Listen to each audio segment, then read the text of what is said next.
Testing 1, 2. The Chief Justice, and as such, he was welcomed with the roll of drums mounted by the Uganda Police Force. We have also been joined in Parliament by the leader of government business, the Right Honorable Prime Minister, the Honorable Robin Anabanja. Madam, you're most welcome.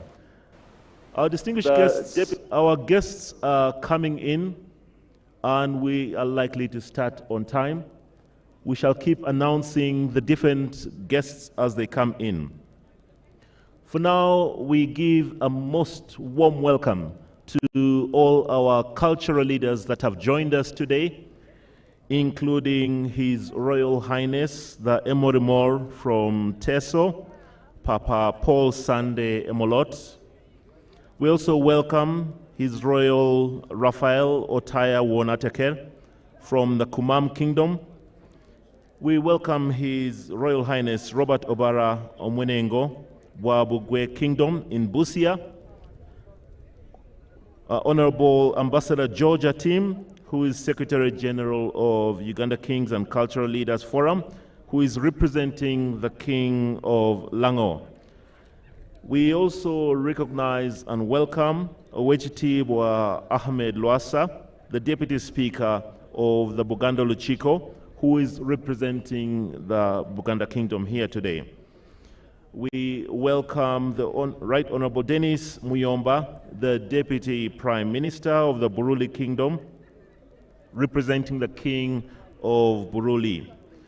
We also welcome the Right Honorable Silva Odoi, Deputy Prime Minister of the Tieng Adola Kingdom, who is representing the Adola, His Royal Moses Stephen Awar. Now, as the guests come in, we shall recognize and welcome them so you know who has joined us today at this reading of the budget. Thank you very much.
very much, Uganda Prisons Band.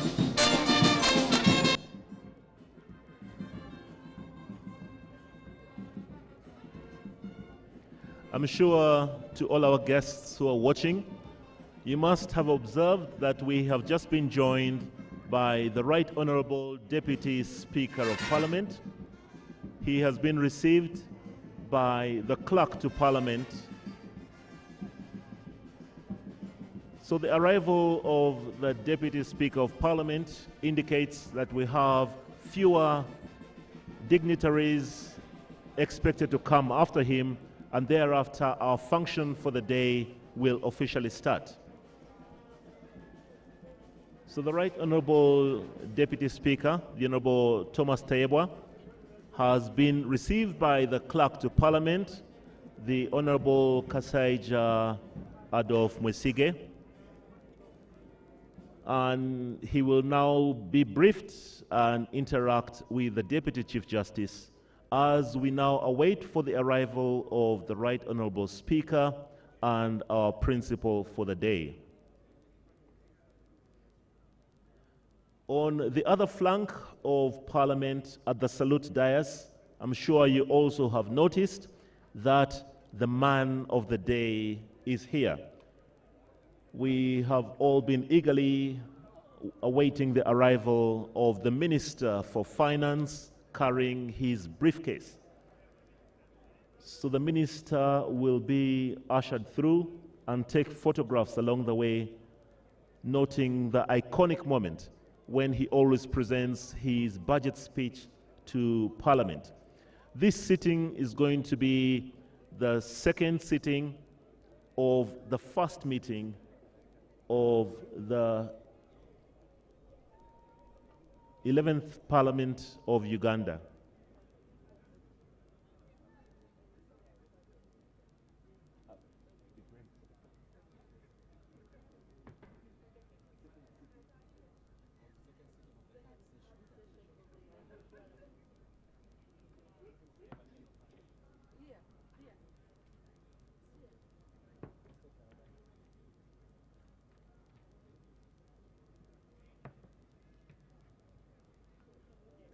The Minister of Finance is on the grounds, and he shall now come and take an iconic photograph under the tent here.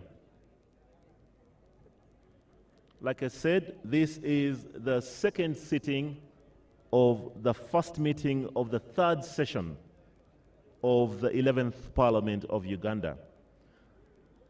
The first sitting that we had was just about a week ago, when His Excellency the President was here to address the nation and give us his State of the Nation address and the official opening of the third session of the 11th Parliament.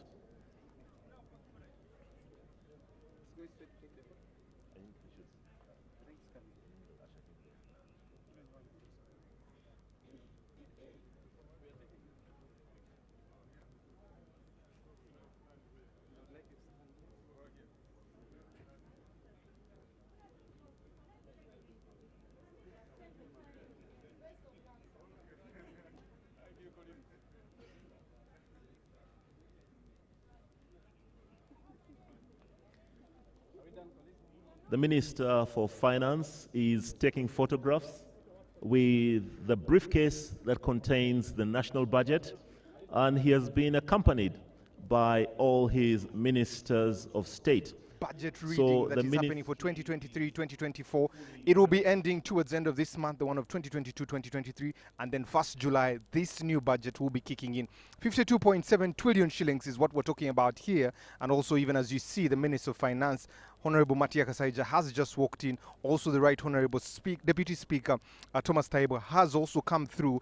We have a number of guests that have come through, both in the mainstream, but also guests that have come through Ministry of Finance. We also have dignitaries, diplomats that are all here to hear this budget reading. But also, even as we have this budget reading, we have quite a number of ministers that are here breaking down some of the things there. The biggest shareholders there is human capital at 9.5 trillion shillings, and that's the amount of money that has been set aside, especially being a program-based budget this year and last year. That is the biggest that we're looking at. We're also looking at infrastructure, integrated transport and infrastructure, taking about 4.5 trillion shillings there, and we're seeing a lot of breakdown of money there. But also we look at what our debt is, 80.7 trillion shillings, and 47.7 trillion shillings there is external debt, and we look at 33.3 trillion shillings, which is domestic debt there. That is the biggest burden of debt that we have right now, and we look at it and say, how are we going to be paying this? We have set aside about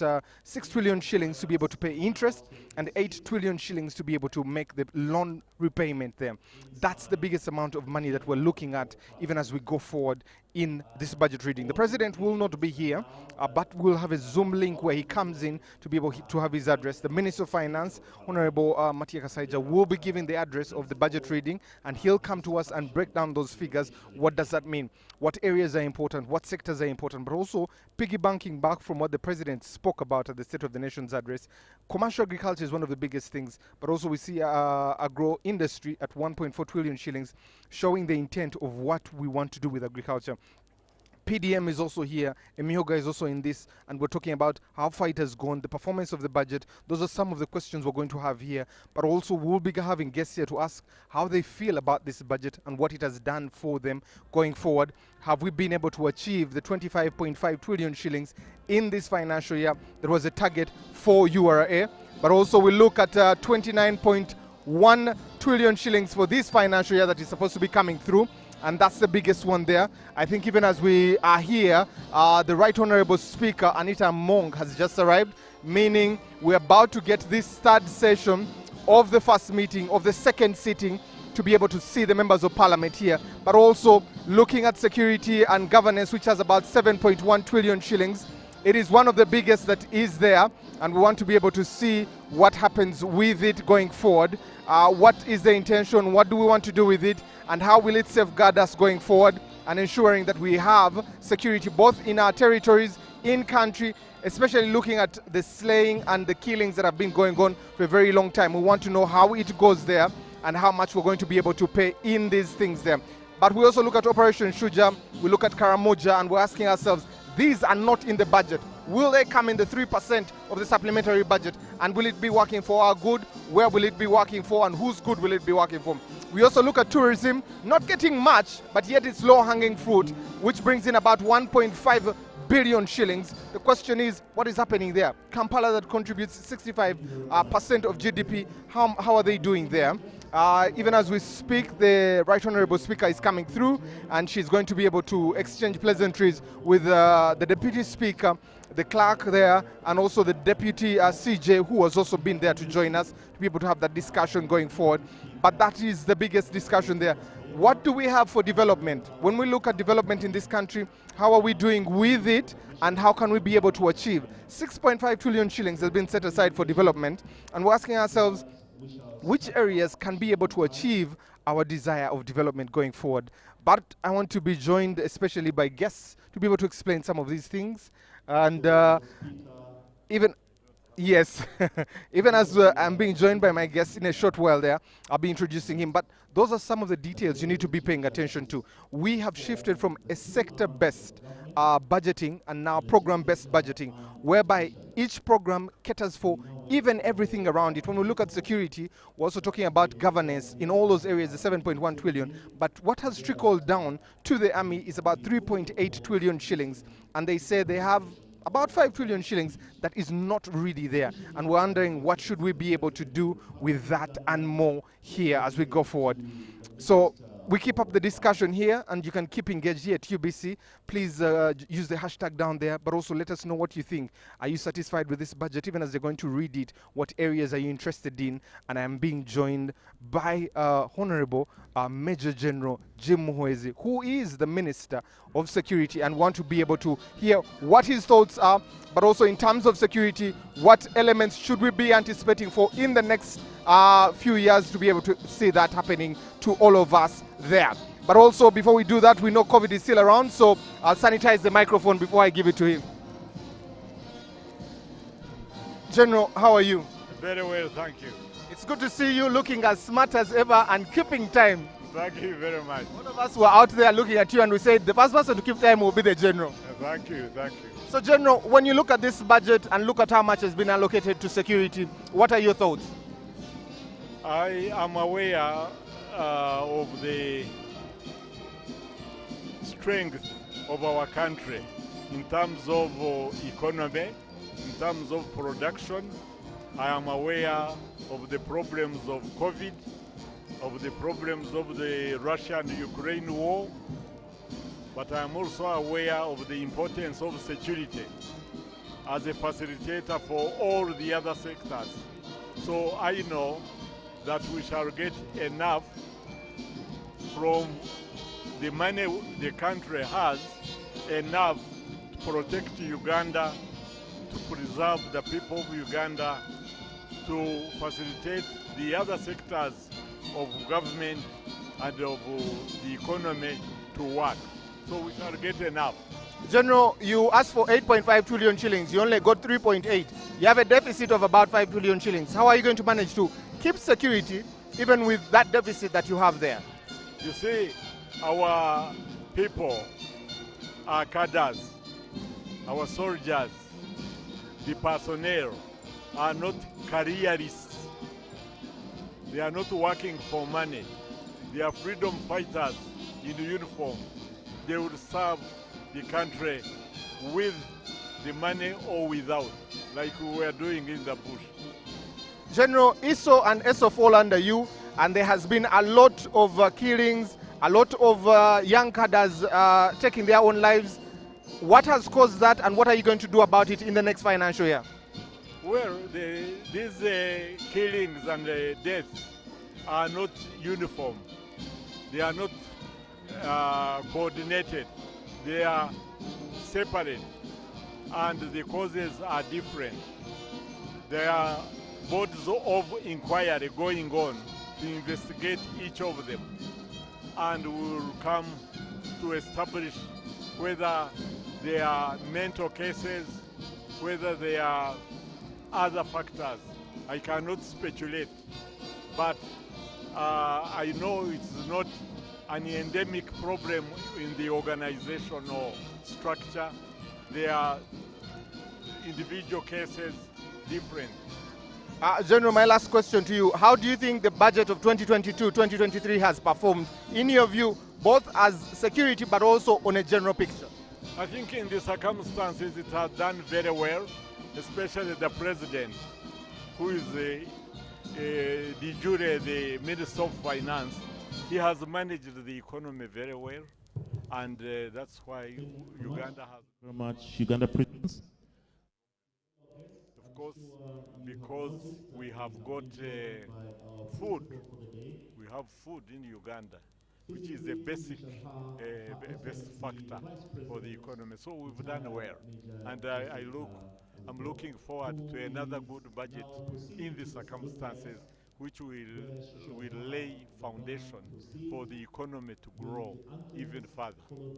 General, when we look at the insecurity in South Sudan, in DRC, but also in the Karamoja region, does this concern you, and should Ugandans be concerned or worried? Of course, we are all concerned, but we understand the problem in the Karamoja is caused by the proliferation of guns from South Sudan, like you are saying, and other areas. But we are doing our best to collect the guns and also to increase security to protect the neighboring districts and Karamoja itself, stop cattle rustling. Thank you very much, General.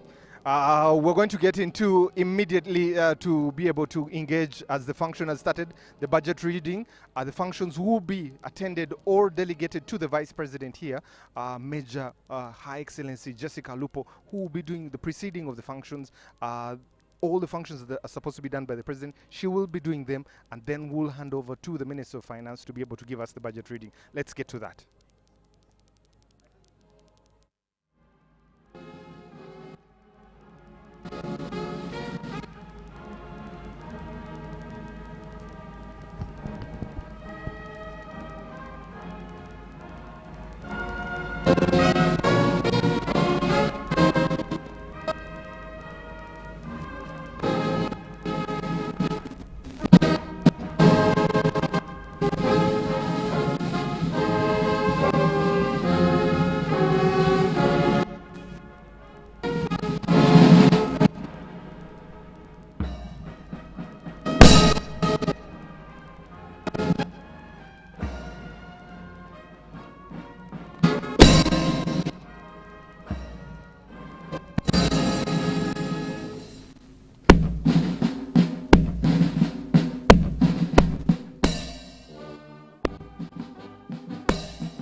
After the anthems, the guard commander will request Her Excellency, the Vice President, to inspect the guard of honor.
Excellency.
The parade commander is now seeking permission for the officers and men to march off the grounds.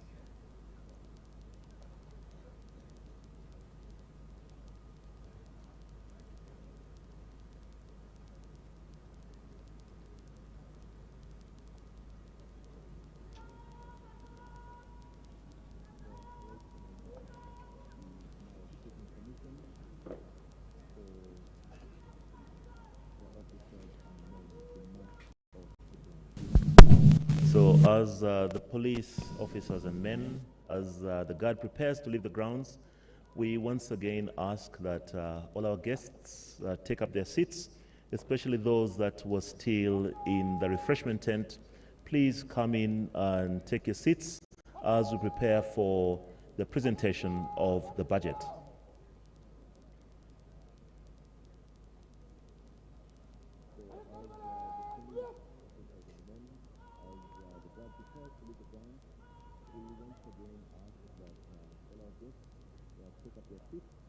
Especially those that were still in the refreshment tent, please come in and take your seat as we prepare for the presentation of the budget.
Officers and men of the Uganda Police Force are now marching off the grounds, and this will now allow for the procession of the Speaker to form,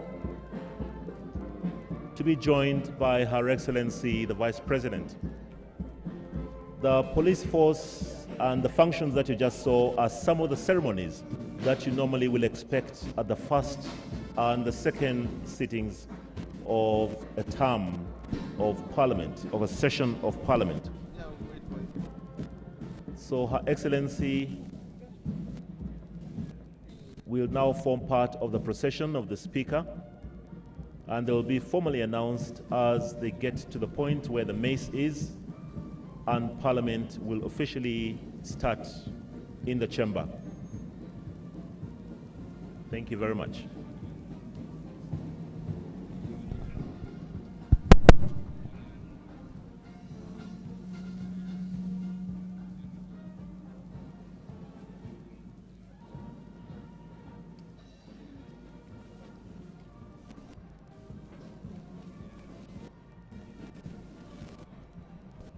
Honorable members, Her Excellency the Vice President and Madam Speaker.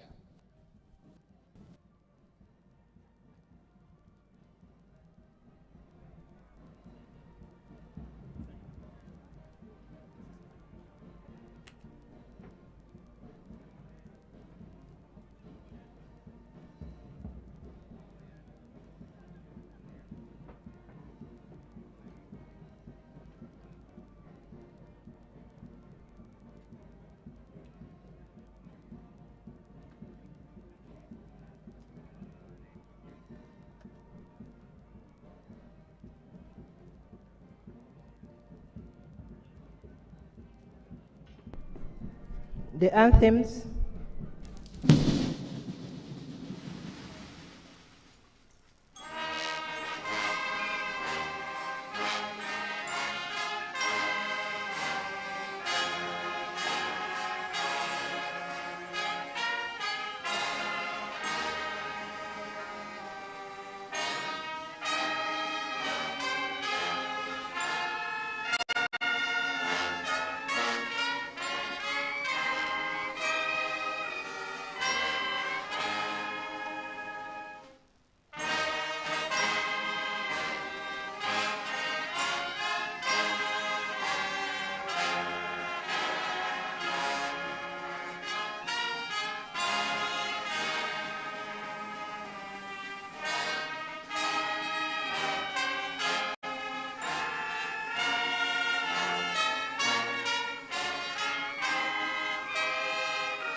Almighty God, who in your infinite wisdom and providential goodness has appointed offices of leaders and parliaments for the welfare of society and just government of humanity, we beseech you to look upon your abundant favor, these your servants whom you have been called to please the performance of such important trust in this land.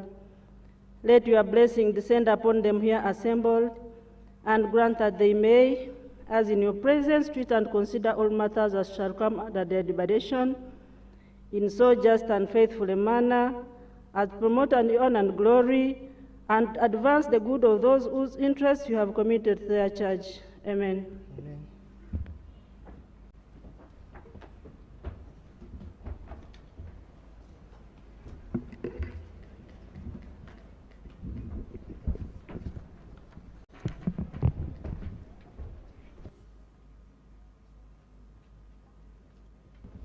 Item number 3, Proclamation by the Right Honourable Speaker of Parliament of Uganda.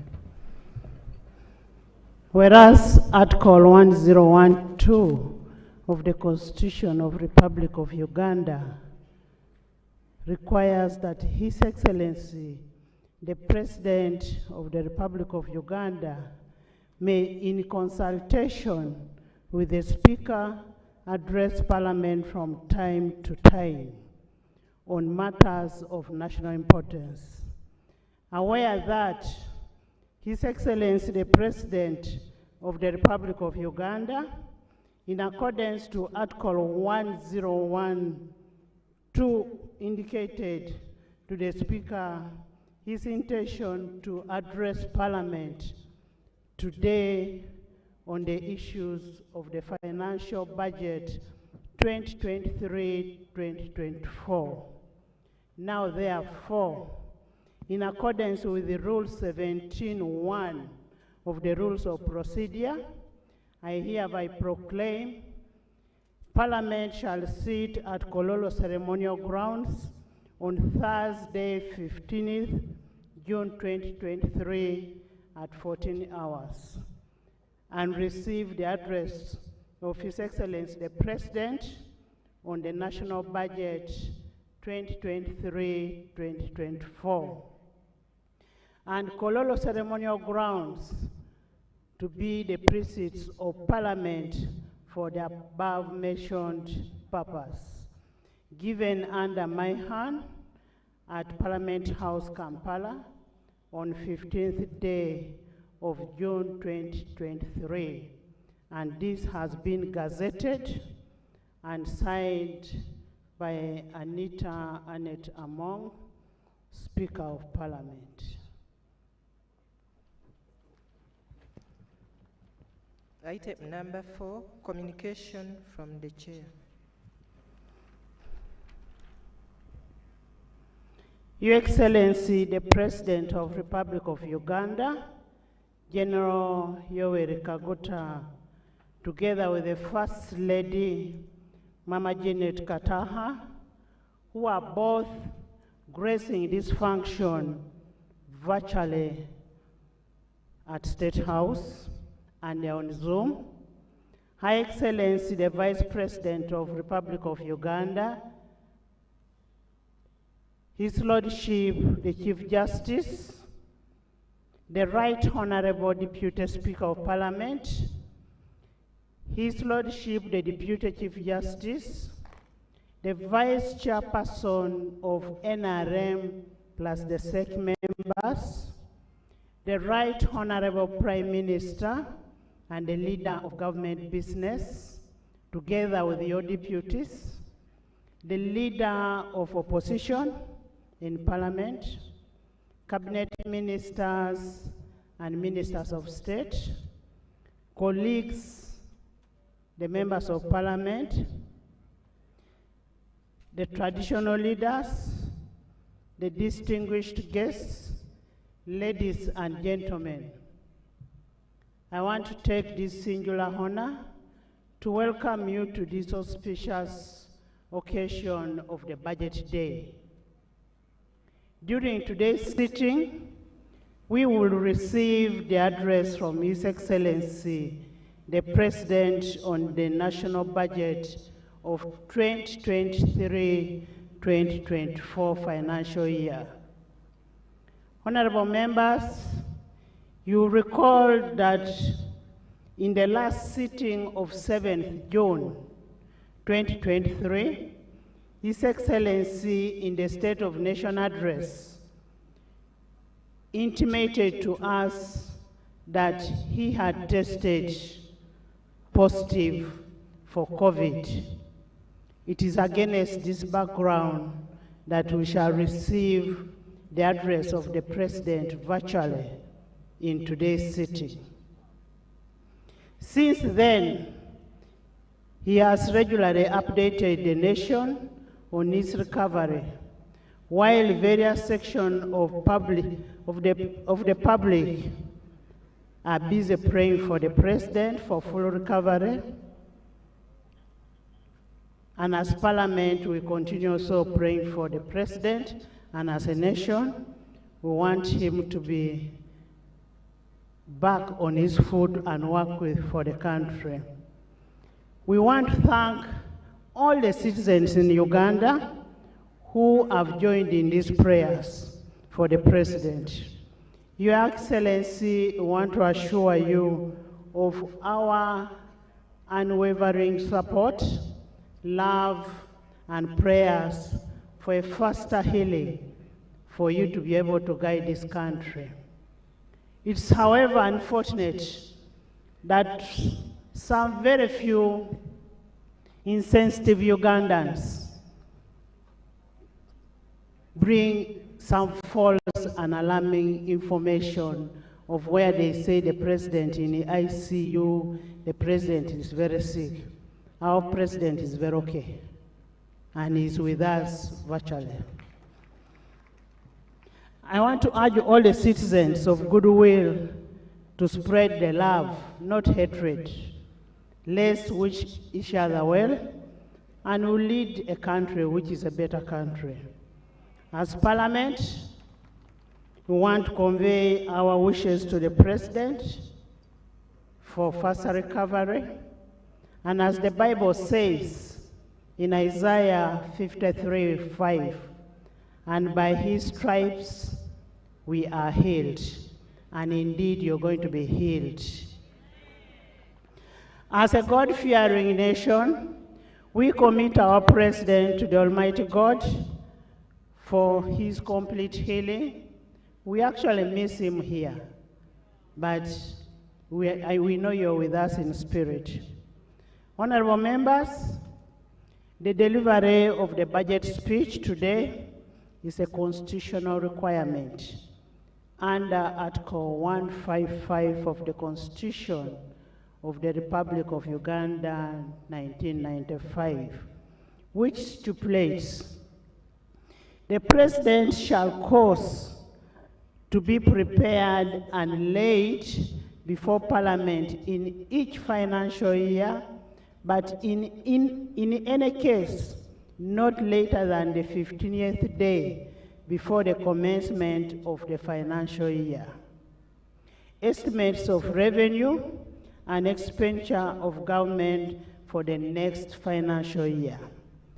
The national budget is an enabling tool for government to implement the development agenda and its policies. And in pursuit to the aspirations that the President talked during the State of Nation address. Honorable members, today's budget speech will therefore be communicated to the citizenry and what government intends to achieve and match it with the strategic plans under the NDP3 and how the resources are going to be allocated and where they are going to be got from. Your Excellency and the honorable members, the legislature duly executed its constitutional obligation of appropriation, which is enshrined under Article 156 of the Constitution of the Republic of Uganda, and it did it timely and exhaustively. The approval of the national budget as prescribed under the national budget is prescribed under Section 14(1) of the Public Finance Management Act 2015 and Rule 151, 152 of the Rules of Procedure of Parliament. Honorable members, I want to sincerely thank you for executing your constitutional obligation. Thank you so much. Your Excellency, I'll briefly highlight the key milestones by legislature in the budget consideration process. One, there was an approval of a national budget framework paper That is the beginning of the budgeting process. The approval of the National Budget Framework Paper 2023-2024, 2027-2028 on 31st January 2023. That is pursuant to Section 9, 5, and 8 of the Public Finance Management Act 2015 and Rule 145 of the Rules of Procedure. Then we have the approval of the ministerial policy statements for financial year 2023-2024. Can I have order in the House? Honorable members, can I have order in the House? There is an approval of ministerial policy statements 2023-2024, and that is in line with Section 12 of the Public Finance Management Act 2015 and Rule 149 of the Rules of Procedure. Consideration of the tax and revenue bills. These tax and revenue bills is where the source of the money comes from. This was considered on 2nd, 3rd, and 16th of May 2023, and that is pursuant to Section 8 of the Public Finance Management Act 2015 and Rule 150 of the Rules of Procedure. The approval of the budget for financial year 2023-2024 was done on 18th May 2023, pursuant to Section 14 of the Public Finance Management Act and Rule 151 and 152 of the Rules of Procedure. However, on consideration of the budget, as legislature, we want to register our disappointment. Out of all the 83 ministers we have in government, we had a handful in the House. And this is the second time we are having a handful when we are considering a national budget. Your Excellency, as we receive the budget speech, I wish to highlight the following salient observations. Local government financing as a share of the national budget continues to stagnate about 11% of the last decade. And this implies the budget of the local government is insufficient to adequately stimulate the desired growth envisaged under the fiscal decentralization strategy. 2, the capacity of the local authorization to raise the local revenues remains a dismay. This has impeded the ability to fund a number of priority areas. So we need to get more areas where we can be able to get funds. 3, the continued rollout of the parish development model requires addressing existent challenges which this Parliament has already identified, and Parliament together with the Executive should work together to ensure that the PDM becomes a success, since we are putting a lot of money in PDM. 4, the increased domestic borrowing is amidst the increased public expenditure, which is a pressure to the economy. And as 11th Parliament, we want to request that we reduce on public borrowing. 5, the high unit cost of implementing the infrastructure projects, notably in sustainable energy development and integrated transport infrastructure and service programs. This is mainly attributed to overdependence on foreign entities and supervised by foreign persons who are paid highly instead of making sure that our local content is encouraged and given work to be done. Continued accumulation of domestic arrears by government in a disruptive effect of performance of the private sector. Your Excellency, all the aforementioned observations point to the need to widen on our revenue and enable adequate financing of our national priorities.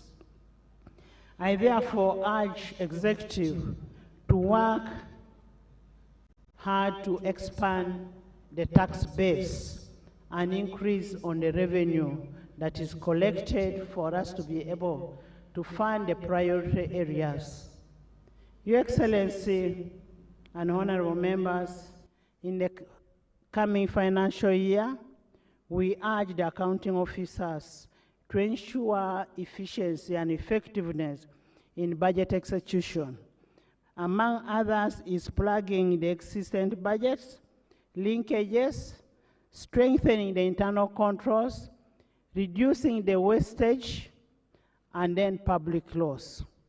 We also have MDS who understand that they have to present their budgets to Parliament during the budget framework paper, but they fail to do it.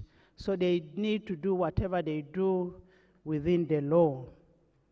This will enable Parliament to do its work perfectly. We need to work with each other for us to be able to pass a budget that covers the whole country, that has an interest of national character. Your Excellency and my honorable members, our role as legislators will not only stop in appropriation and approving the budget. I have had a lot of sentiments saying, what do we oversight? Oversight is one of our roles. And as we give out money today, we must do oversight of the money that we approved and given out. That is your role, and you must do it. There shouldn't be an aspect that is conflicting oversight roles. The only institution that is given by the Constitution is Parliament of Uganda. The rest are just coming in to do their oversight, but ours is constitutional. When the new financial year commences on 1st July, we require parliamentary committees to scale up their oversight role. I have had incidences where ministries are saying, we cannot go from committee to committee. You're doing what you're supposed to do. When the committee requires you to go to a committee and represent your issues, that's what you're supposed to do. So, Honorable Kasaija, next time when you're required, kindly have your ministers in finance. And this is according to Article 79 of the Constitution of Republic of Uganda that gives us our right to do the oversight, legislation, representation, and appropriation. On that note, I would like to inform you that pursuant to Article 164(3) of the Constitution and Article 196 of the Constitution and Section 16 of the National Audit Act of 2008, the 11th Parliament has timely considered almost all the Auditor General's reports. Article 163(5) of the Constitution as per Article 163(5) of the Constitution, We are sending the reports to you for a treasury memoranda. We want actions that have been taken on what Auditor General found out from MDS. And you know, constitutionally, there is a timeline for that. On that note, therefore, I congratulate the Parliamentary Public Accounts Committees, especially the Local Government Accounts Committee and Park Central for the good work you've done. As Parliament, we will continue to effectively play our role of oversight, appropriation, representation, and legislation as enshrined in Article 78, 79, and 163 of the Constitution, and to ensure that we do our work as per the requirement of the Constitution that we sought to uphold to. And we want to request executive that we work together to ensure that we make Parliament a people-centered Parliament. I would like to congratulate Your Excellency the President, the NRM party, and the people of Bukedea for electing a woman LOC 5 by over 90%. I also want to congratulate the Minister of Finance for having the budget ready today, and we are here ready to receive the budget.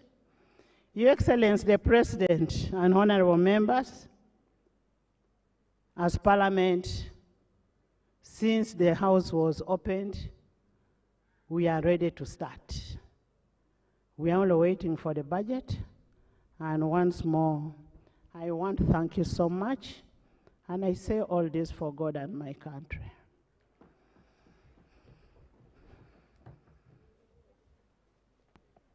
Item number 5, presentation of the budget speech by His Excellency the President of the Republic of Uganda. Honorable members, I have duly been notified that the delivery of the budget speech will be made by the Honorable Minister of Finance, Planning and Economic Development on behalf of His Excellency the President, who is virtually present in the sitting. The President will make additional remarks after the Minister has presented. And the President is watching whatever we are doing. Even in absentia, we are supposed to respect Rule 10.4. Let's listen, get the budget, and then we will wait to hear the President's remarks. I now want to invite the Minister of Finance, Planning and Economic Development to deliver the budget to the nation.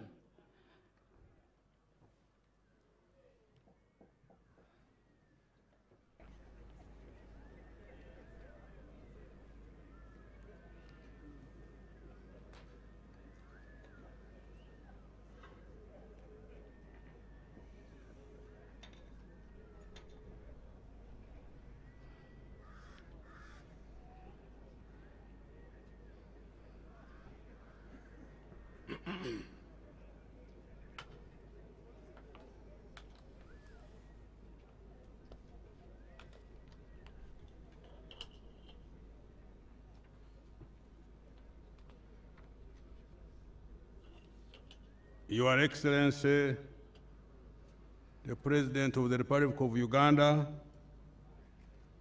Your Excellency, the Vice President, Right Honorable Speaker of Parliament, Your Lordship, the Chief Justice, the Right Honorable Deputy Speaker of Parliament, Your Lordship, the Deputy Chief Justice, the Vice Chairman of the National Resistance Movement Party, the Honorable Prime Minister, the Honorable Leader of the Opposition in Parliament, honorable ministers, honorable members of parliament, your excellencies, the ambassadors and heads of diplomatic missions, distinguished guests, ladies and gentlemen. Right Honorable Speaker, in fulfillment of Article 155, Part 1 of our Constitution, I prepared and present to Parliament on behalf of His Excellency the President estimates of revenue and expenditure for the financial year 2023/2024. Parliament on Thursday, 18th of May 2023, approved this budget. My statement today highlights the budget as appropriated by this Parliament. Madam Speaker, His Excellency the President declared the 2021-2026 term Ekisanja for socio-economic transformation. While opening this 11th Parliament on the 24th of May 2021, the President said, and I quote, "Now that we have laid the foundation by building roads, hospitals, schools, water sources, and other public services, the focus should be turned to creating wealth, jobs, and incomes," close the quote. This addresses the 39% of Ugandans that are still in a non-money economy. Madam Speaker, the NRM government has laid a strong foundation to accelerate the economic social transformation for all Ugandans. The budget for next financial year 23-24, therefore, has been prepared to advance this strategic mission. Consequently, the theme of the budget has been retained as full monetization of Uganda's economy through commercial agriculture, industrialization, expanding and broadening services, digital transformation, and market access. Madam Speaker, in my statement, I will address the following. 1. Performance of the economy during the financial year 22-23, as well as our future economic prospects. 2. Accountability for the financial year 22-23 budget. 3. Financial year 23-24 budget priorities interventions. And 4. The financing strategy for financial year 23-24 budget. The recent economic performance. Madam Speaker, Uganda's economy has remained resilient and is on a steady recovery path. Yes. You want me to repeat it? Hold on. I will repeat it at an appropriate time. The economy this year is projected to have grown by 5.5% compared to 4.6% last year. This year's performance compares favorably with the average growth rate for sub-Saharan Africa, estimated at 3.6% for calendar year 2023. The size of the economy is estimated at 184.3 trillion compared to shillings 162.9 trillion last year. This is equivalent to US dollars 49.4 billion compared to US dollars 45.6 billion last year. This expansion is on account of good performance of the services sector, which grew at 6.2% compared to 4.1% in the previous year. Agriculture has also performed very strongly, growing by 5% despite the dry spell in the first quarter of this financial year. In particular, food crops, livestock, and fishing performed very well. Industry grew at 3.9%, driven largely by manufacturing and construction activities, especially in the oil and gas industry. Inflation and interest rates. Madam Speaker, inflation is reducing steadily on account of well-coordinated fiscal and monetary policy. Inflation has significantly decreased since October 2022, when it peaked at 10.7%. Last month, the pace at which prices were rising slowed down to 6.2%. Prices of key items such as soap, sugar, fuel at pumps, among others, have significantly reduced. With respect to the cost of money, commercial bank lending interest rates have increased slightly to 19.3% in April 2023 from 18.8% in April 2021. This mainly caused the increase in the central bank rates of 10% since October 2022 in order to fight inflation.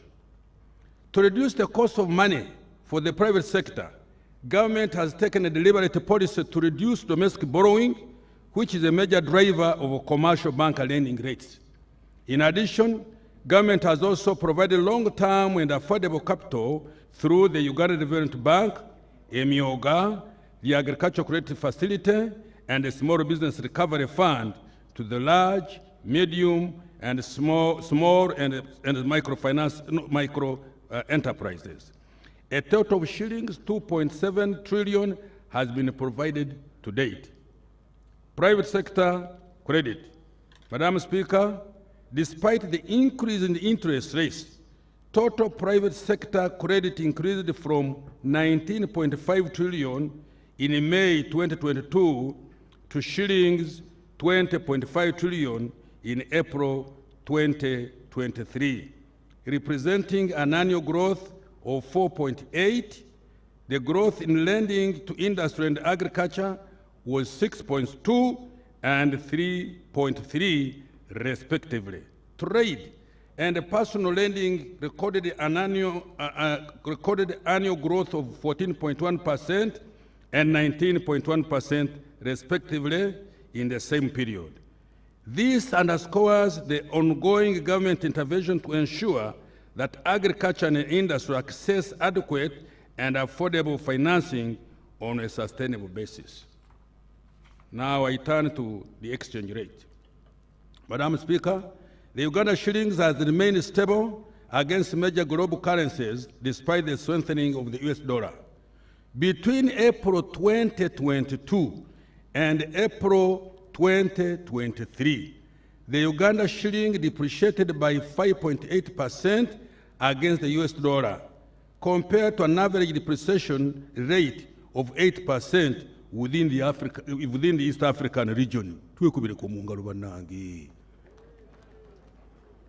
Let me repeat this.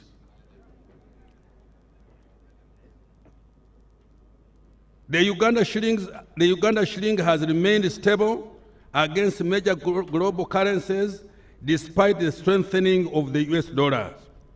Between April 2022 and April 2023, the Uganda shilling depreciated by 5.8% against the US dollar, compared to an average of depreciation rate of 8% within the East African region.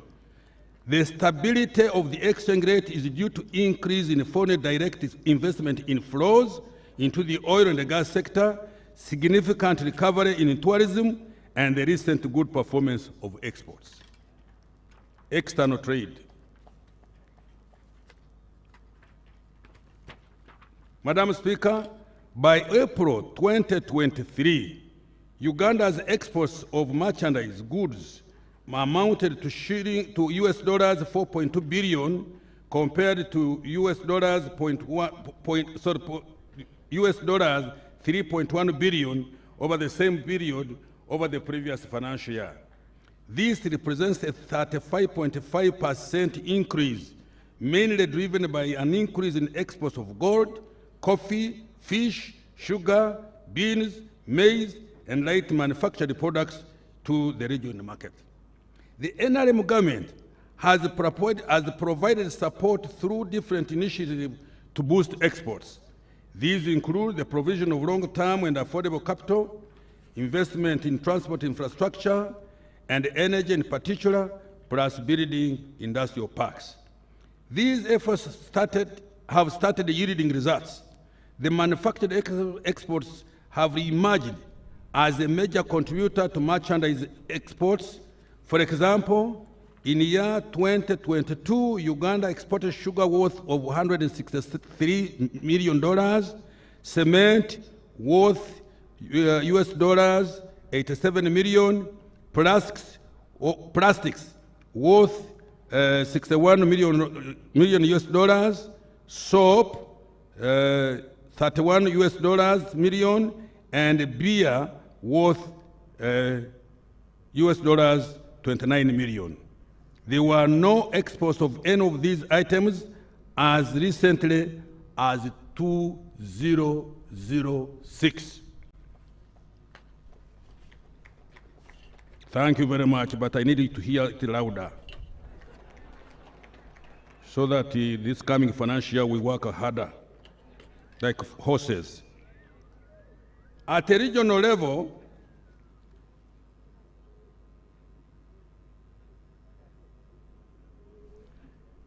by April 2023, we have recorded a traded surplus with our East African community trading partners of US dollars 1 billion. Tanzania remains the only East African trading partner where we recorded a bilateral trade deficit of US dollars 154 million. Our trade balance will be strengthened further as we continue to boost exports and enhance domestic manufacturing capacity to replace some imports. Now, foreign direct investment and remittances and tourism. Madam Speaker, foreign direct investment inflows to Uganda amounted to US dollars 1.5 billion by April 2023. Workers' remittances increased to US dollars 1.3 billion in calendar year 2022 compared to US dollars 1.1 billion the previous year. This helps to finance our foreign exchange requirements such as imports and debt servicing.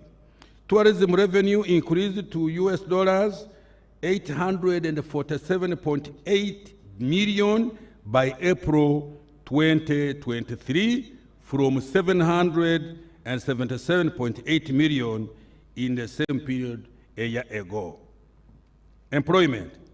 Madam Speaker, the November 2022 National Labor Force Survey puts the size of the labor force at 23.5 million people. Out of these, 10 million were employed, representing only 42% employment rate. Another 8.2 million, equivalent to 35%, were engaged in subsistence agriculture, and 9 out of every 10 employed Ugandans were working in the informal sector.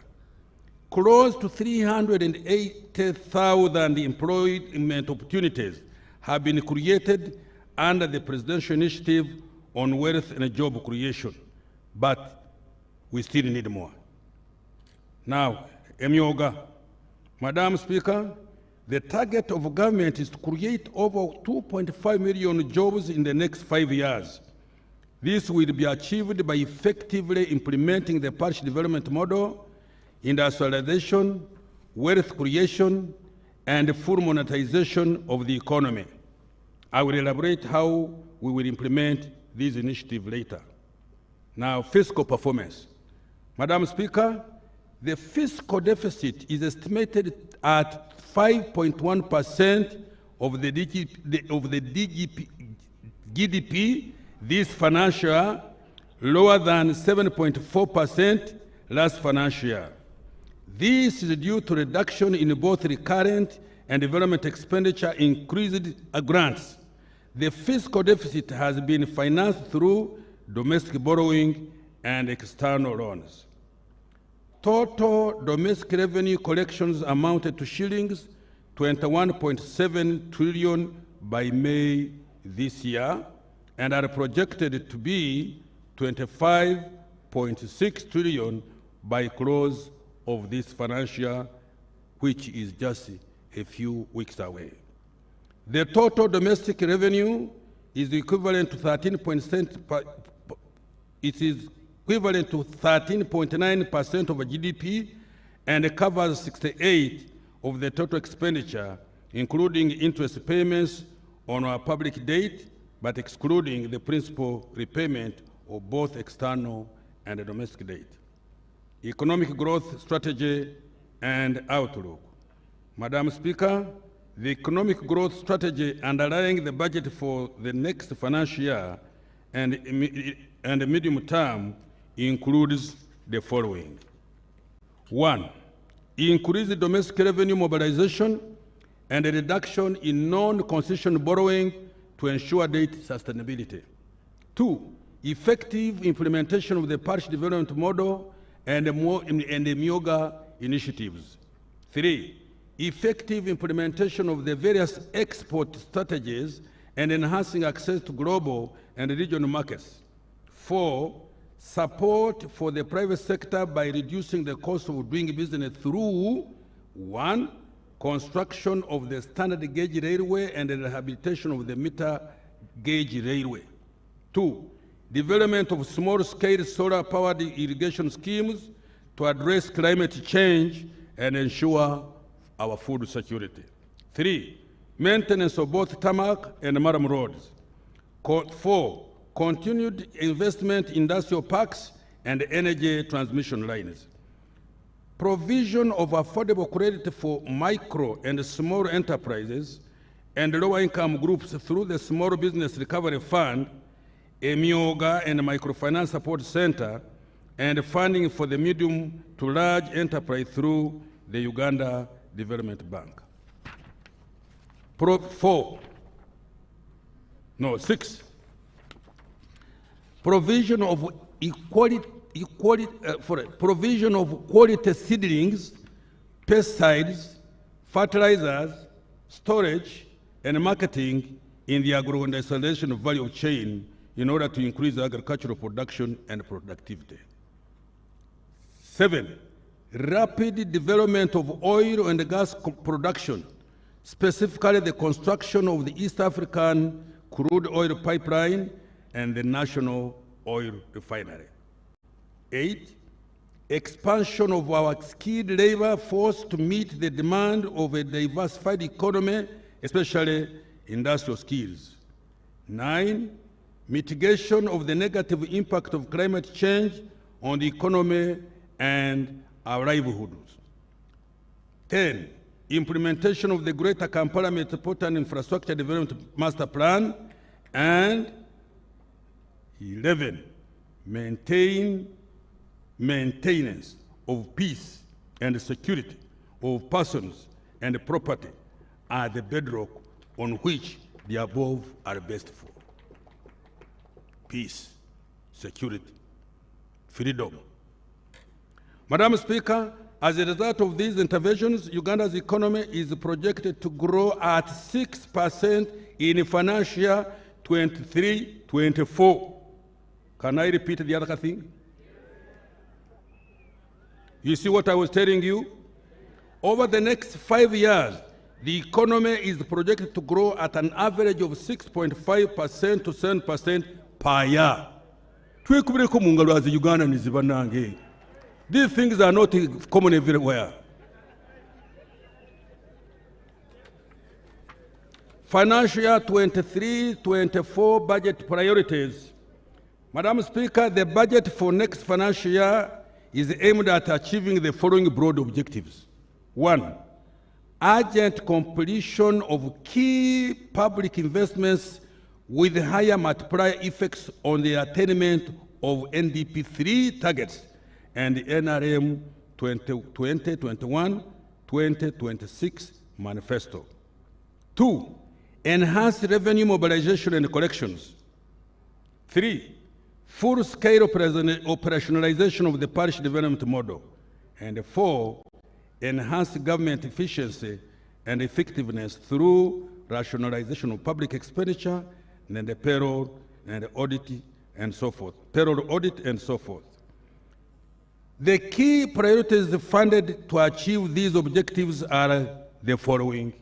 1, boosting household incomes and micro enterprises.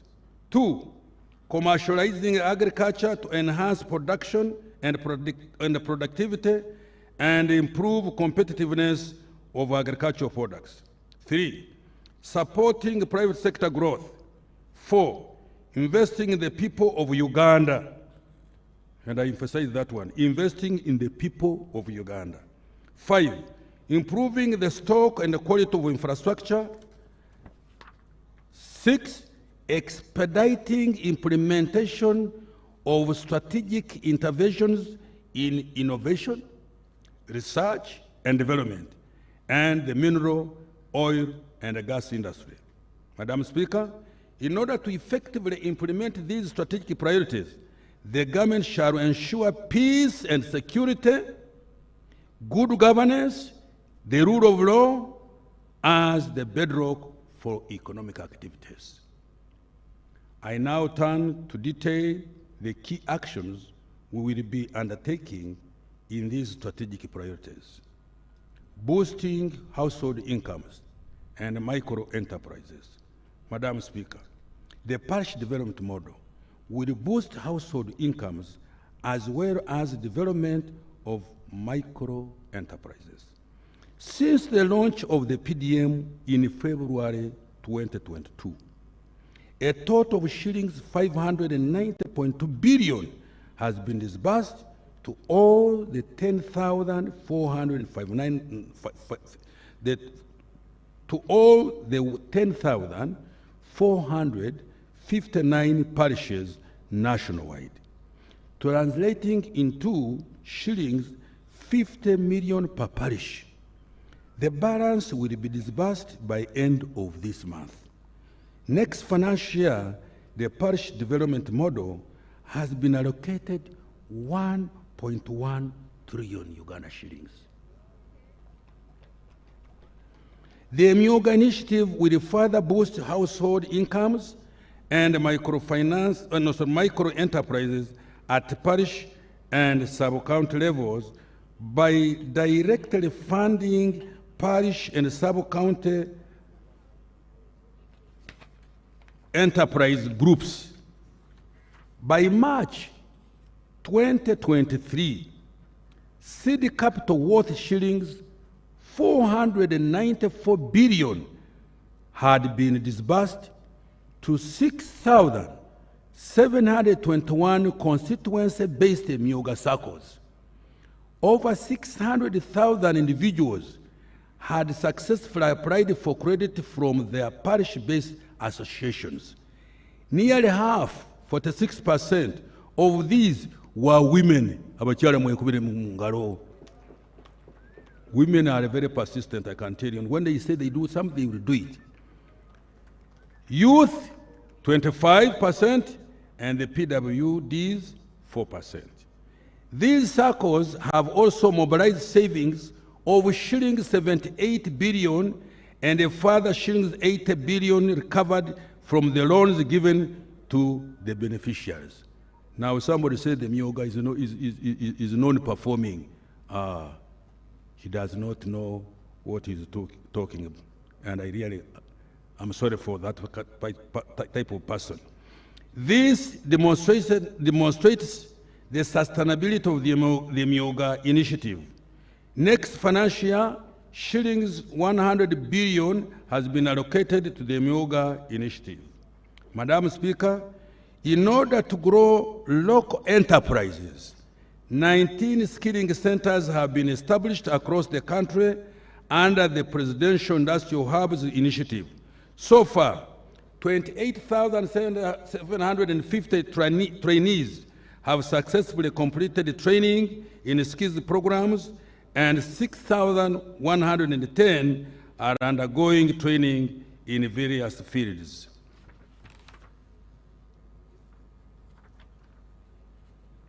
Our Lady of Fatima Catholic Church Nakurabye, Luzira Prisons, Subway Crest Towers, Wabigalo Parish Community, Butikirwa, Kigowa, Ntinda, and a community hall. This support will continue over the medium term. Madam Speaker, shillings 60 billion has been allocated for skilling the youth in the next financial year. Commercializing agriculture. Madam Speaker, during this financial additional funding amounting shillings 110 billion was provided for food security interventions in government institutions with farms including the UPDF, Uganda Prisons, Ministry of Agriculture, the National Agricultural Research Organization, and the National Agriculture Genetics Resources Center and Data Bank. The priority actions to commercialize agriculture next financial year will include the following. 1. Support agricultural research for the development of climate-resilient crops and animal species. 2. Promote environmental conservation, restoration and protection of the degraded water catchment areas and forest covers. 3. Construct small, medium, and large-scale irrigation schemes in water-stressed areas. This will include the construction of earth dams at Unyama in Gulu, Namaru in Kapilipilit, Sipi in Bulambuli, Kabuyanda in Singro, among others. Implement large-scale mechanization and irrigation, and improve farmer mobilization, education, and partnership with large commercial farmers for the production of strategic commodities such as coffee, maize, and tea to meet national and international demand.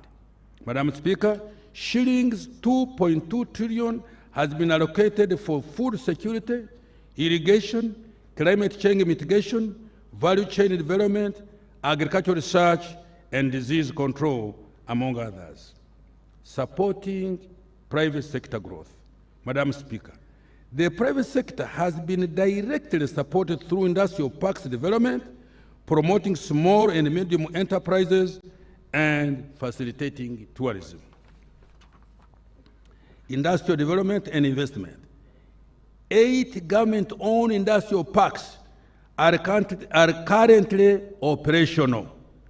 These are Namamve, Jinja, Bweyogerere, Mbale, Soroti, Mbarara, Kasese, and Ruzira.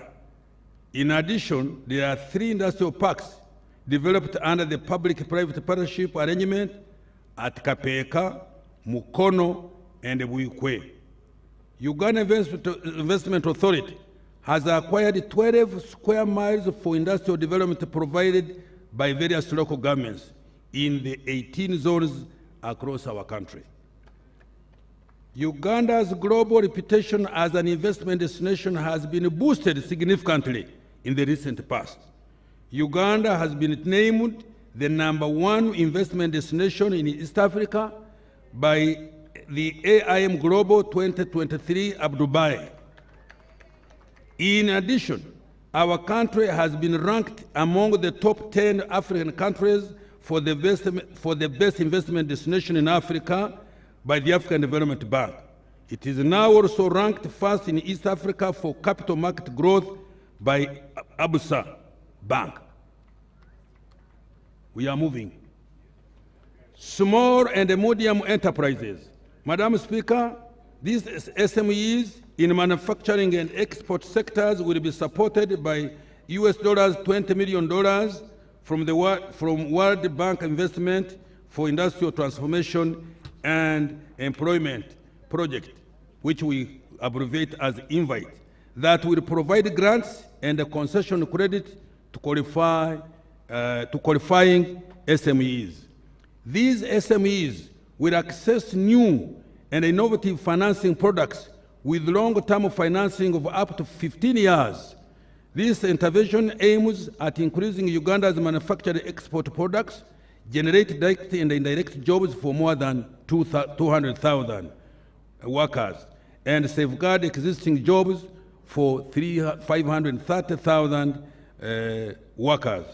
Madam Speaker, an allocation of shillings 209.3 billion has been provided through the Invite project for next financial year.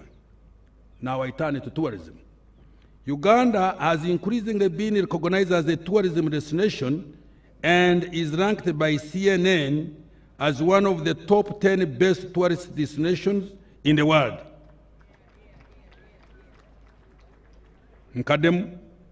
Uganda has increasingly been recognized as a tourism destination and is ranked by CNN as one of the top best tourism destination in the world.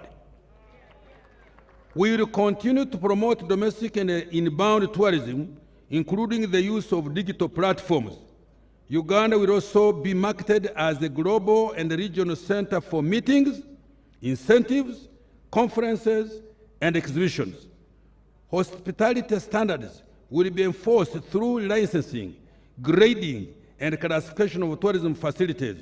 Shillings 249 billion has been allocated for the promotion of our tourism business. Madam Speaker, all the private sector interventions I have detailed above have been allocated shillings 2.4 trillion. Now investing in people. Madam Speaker, Uganda has registered visible improvements in healthcare outcomes, access to knowledge, and a decent standard of living. On average, a Ugandan now lives longer at 64 years, up from 53 years, just as recently as 2015. The Ugandan attains more years of schooling and enjoys a higher income per capita than ever before. Let me repeat this, because it is interesting, especially to me, who is working day and night to make sure that the youth and the sick are helped to recover. Uganda has registered visible improvement in healthcare outcomes, access to knowledge, and a decent standard of living. On average, a Ugandan now lives longer, 64 years, up from 53 years, just as recently as 2015. Attains more years of schooling and enjoys a higher income per capita than ever before. Now we turn to health. Access to health care by Ugandans remains a key priority of this government. Consequently, 381 health center 2s have been upgraded to health center 3s.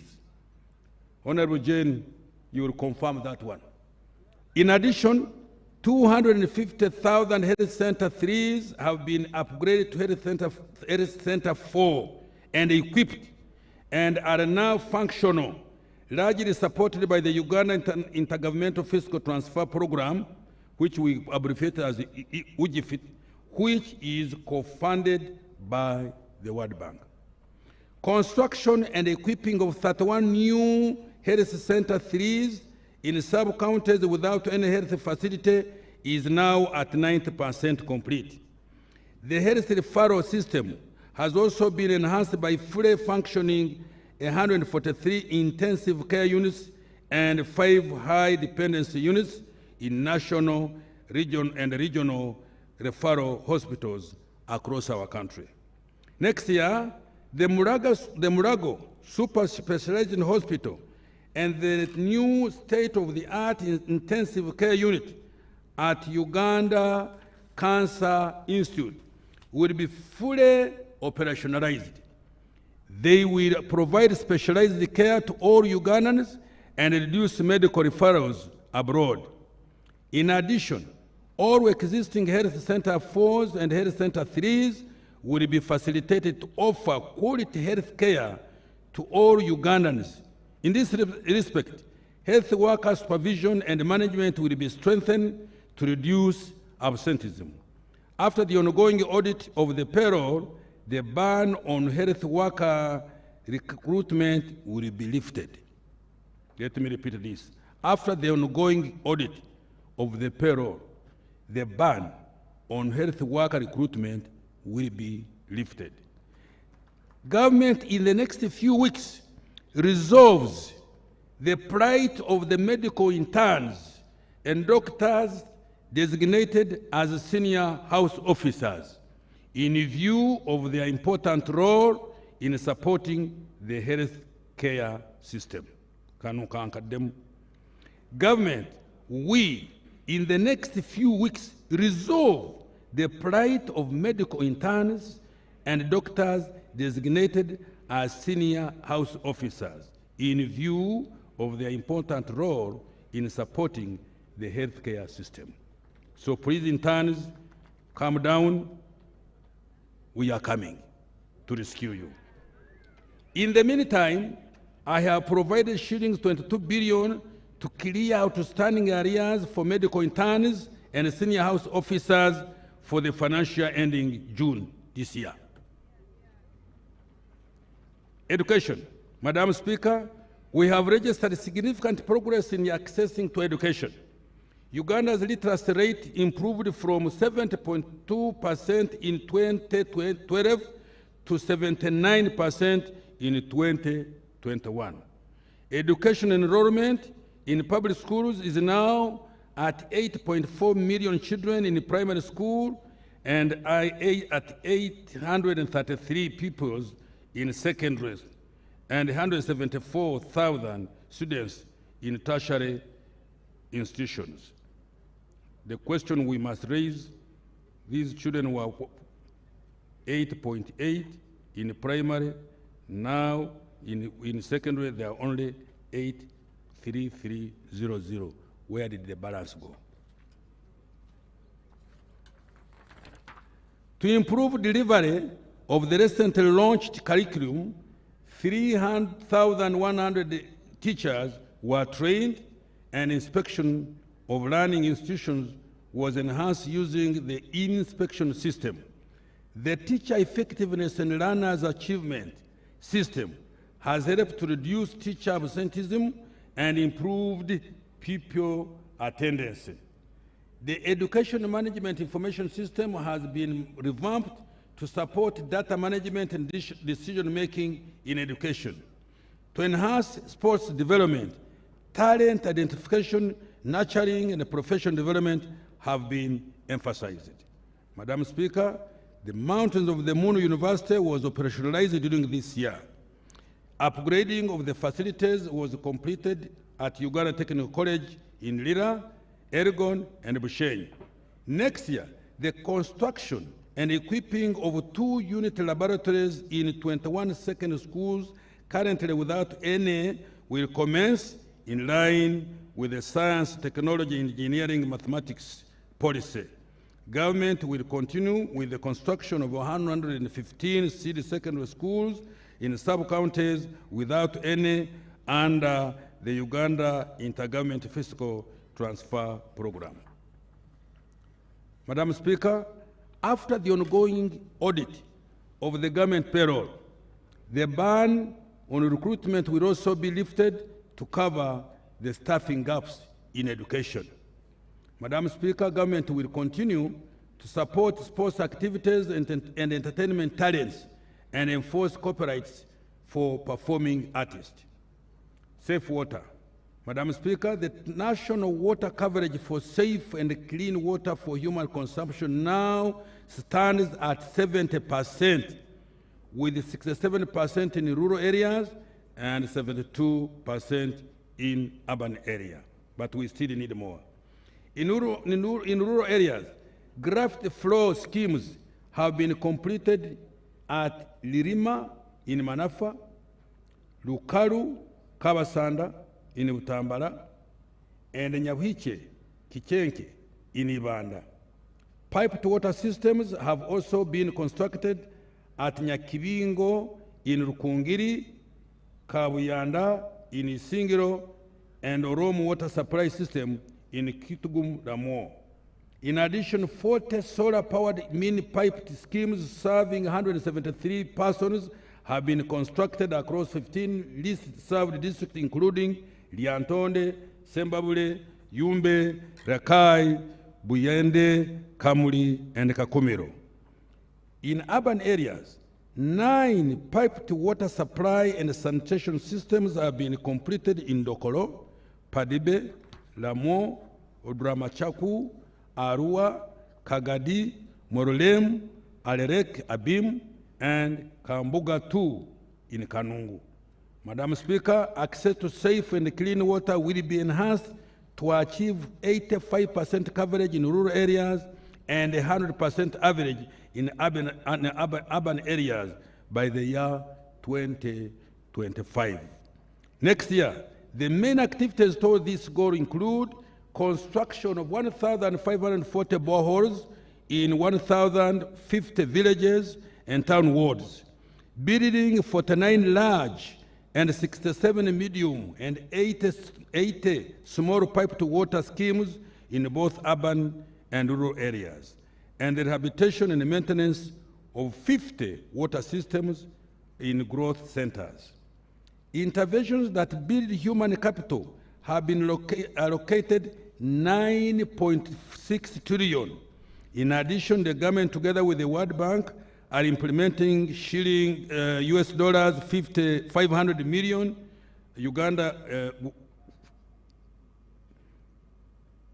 in Uganda, through the Intergovernmental Fiscal Transfer Program, to construct health centers 3 and 4 and seed secondary schools and microscale irrigation facilities in local governments that do not have these facilities, as I've said above. Enhancing infrastructure stock and quality. Madam Speaker, the stock and the quality of infrastructure is a key enabler for economic growth, development, and social transformation. Transport infrastructure. Transport infrastructure development has been a major hallmark of Uganda's recent economic development. The road sector in 1986 totaled 97,100 kilometers. Today, it has expanded 20-fold to almost 160,000 kilometers, while only 6,700 kilometers of today's road network is paved. The road network now allows access to even the remotest part of Uganda. Next financial year, we will substantially complete 16 national road projects, including Atiak, Laropi, Moroto, Lokitanyala, Kauku, Werenga, Namugonde, Bugiri, Nsambia, Mukwano, the Kampala flyover, and the Shere town, Kiamate access roads. In addition, priority will be accorded to maintenance of existing road network, both national and district urban and community access roads. The Bukungu, Kagwara, Kaberamaido ferry and related landing sites, and Lake Bunyonyi ferries and their landing sites will also be completed. Madam Speaker, emergency repairs of the Kampala-Malaba meter gauge railway was completed this year. Emergency repairs. Let me repeat. Madam Speaker, emergency repairs of the Kampala-Malaba meter gauge railway has completed this year. The full, my team, please, you'll have to come and explain this. The full rehabilitation of the Kampala, Malaba, and Tororo Gulu meter gauge railway will commence next financial year. 49 of the right of way for Kampala, Malaba standard gauge railway has been acquired. The construction of Maraba Kampala Standard Gauge Railway will commence next financial year, for which shillings 535 billion has been provided.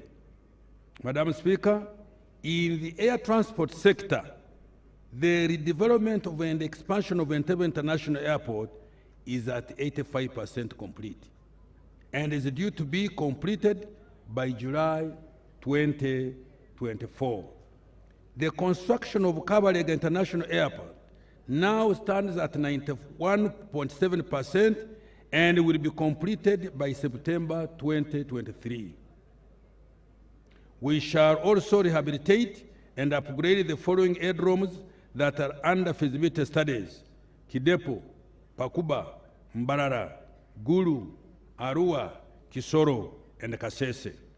Madam Speaker, an allocation of shillings 4.5 trillion, representing 13.3% of the total budget, has been budgeted for road maintenance, construction, railway development, and rehabilitation, water, and air transport development.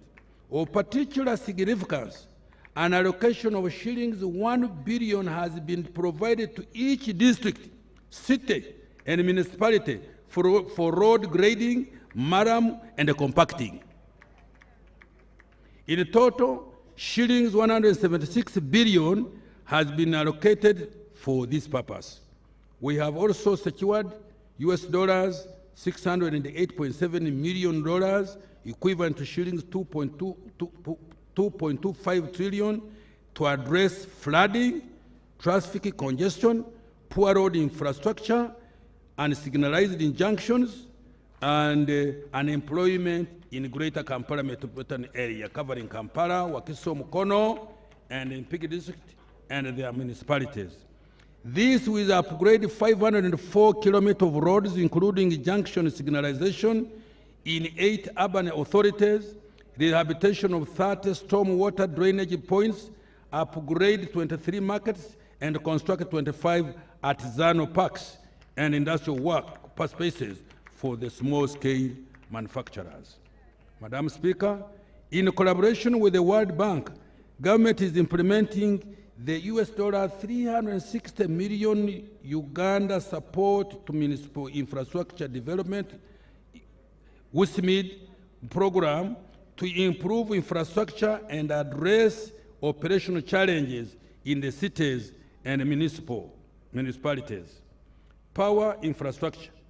Power generation, transmission, and distribution infrastructure have continued to expand. Generation capacity increased to 1,379.1 megawatt as at March 2023 from 1,343.9 megawatt in March 2022, an increase of 34.4 megawatt, although that is not enough again. With the commissioning of the Karuma hydropower project planned for September this year, generation capacity will increase to 1,976 megawatt. The 6 megawatt Nyagaka 3 hydropower project is also due for commissioning by end of this month. In transmission, a total of 417 kilometers of transmission lines were added to the main grid during the year, bringing the total transmission line network now to 4,011 kilometers. To enable evacuation of power from 600 megawatt Karuma hydropower project, the 2048 kilometer Karuma Kawanda, the kilometer 55 Karuma Oruyo, and the 76 kilometer Karuma Lira lines have been completed. Next financial year, 761 kilometers of transmission lines and associated power substation will be constructed to improve the stability and reliability of the network. We also build the capacity of the Uganda electricity generation and transmission companies to manage the generation and distribution networks after the expiry of the ESCOM and the Umeme concessions. Madam Speaker, next financial year, 1.3 trillion has been allocated to electricity interventions. Digital transformation, Madam Speaker. Turning to the digital transformation, 4,717 kilometers of optic fiber has been laid across the country. Geographical coverage of broadband services stands at 66%, and 25 broadband sites have been upgraded to 3G, providing services to over 700,000 Ugandans. Free Wi-Fi hotspots have been established at 9 border posts, namely Ruakaka, Mpondwe, Mutu. No. I'm still verifying. Sorry, he has interrupted me. Free Wi-Fi hotspots have been established at 9 border posts, namely Ruakaka, Mpondwe, Mutukula, Busia, Vura, Katuna, and Eregu. Next year, Wi-Fi will be deployed to 820 locations, targeting schools, hospitals, markets in selected sub-regions. The Greater Kampala Metropolitan Area Network will be upgraded to monitor service provision over the national backbone infrastructure. We will also digitally transform public service delivery by connecting all essential services such as schools, hospitals, tourism sites, and the police to the national backbone. Madam Speaker, an allocation of shillings 192 billion has been provided to accelerate digital transformation. Expediting strategic initiatives. Madam Speaker, the development of oil and gas, the beneficiation of minerals, and investment in science, innovation, and research are key strategic initiatives that will significantly support that socio-economic transformation. Oil and gas. Madam Speaker, the final investment decision for the development of the East African crude oil pipeline was taken on the 2nd of February 2022. We are fast-tracking the construction of the East African crude oil pipeline, EACOP, and the National Oil Refinery. In addition, the right-of-way for Kabale, Hoima, Buloba refined products pipeline and the financing for the refinery and associated infrastructure will be concluded. Preparatory work for the development of petrochemical industry at the Kabale Petro-based industrial park will also be expedited.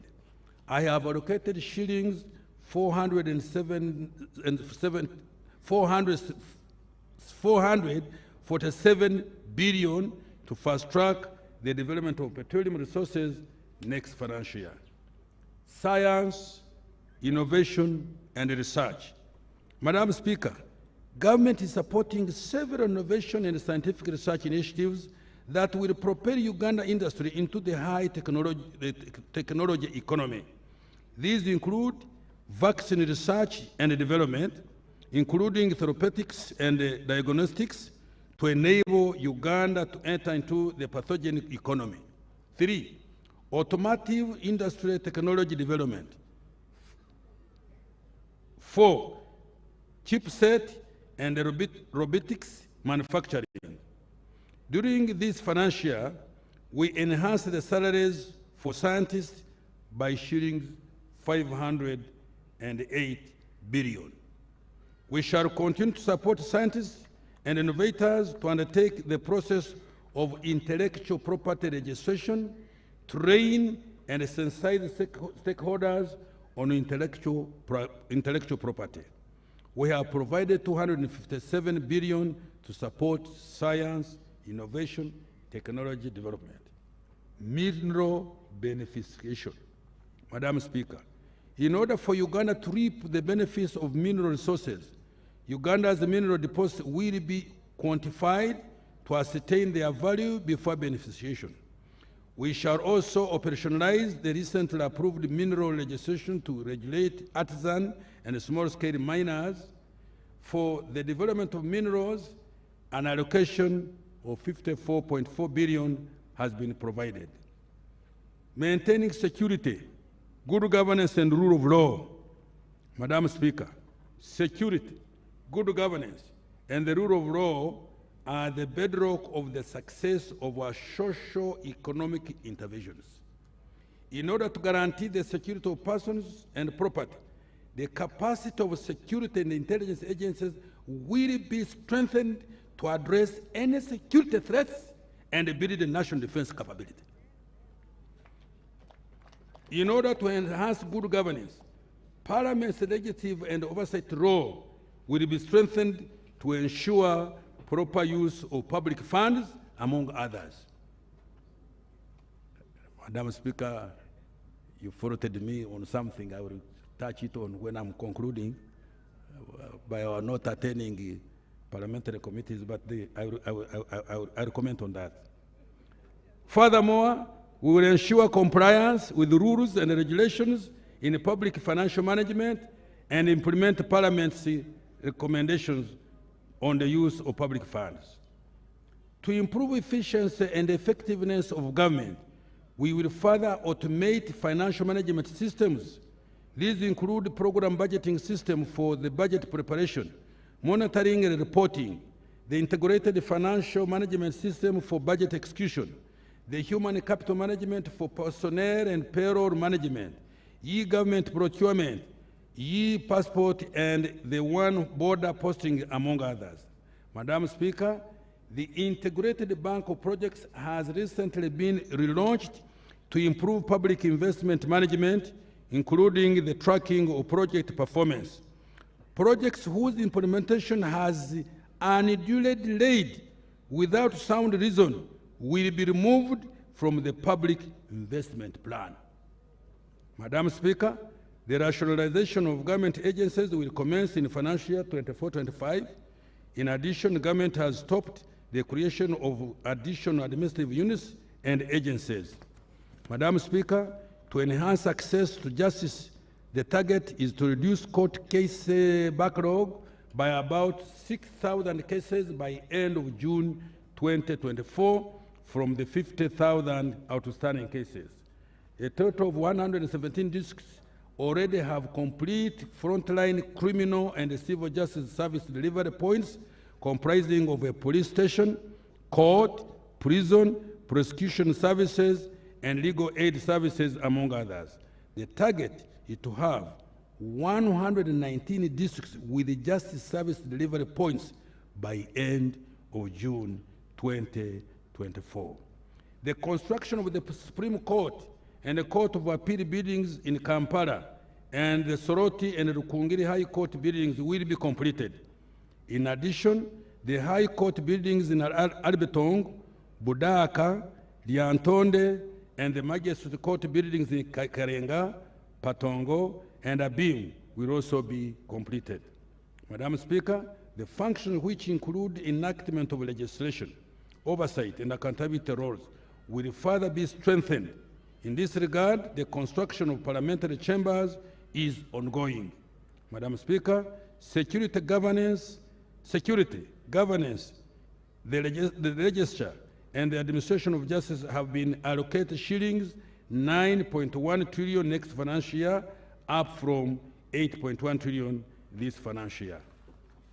Fiscal strategy for financial year 23-24 and the medium term. Madam Speaker, the fiscal strategy for next financial year prioritizes enhancing revenue collection, the rationalization of public expenditure, and ensuring long-term debt sustainability. This will reduce reliance on external financing for socio-economic transformation. Therefore, the fiscal strategy will focus on the following. 1, continuing effective implementation of the domestic revenue mobilization strategy. 2, repurposing the national budget to achieve high multiplier effect of government interventions on the economy and improve the efficiency and effectiveness of government programs and projects. 3, mobilizing external concession loans and utilizing non-concession loans for projects with high economic and financial returns. 4, limiting domestic borrowing to an average of 2.2% of GDP in the short medium term to avoid crowding out the private sector through rising interest rates. And 5, reducing the budget deficit to within a maximum lift of 5% of GDP and gradually converging towards the East African target of a deficit of 3% of GDP. Next financial year, the budget deficit will be reduced to 3.5% of GDP.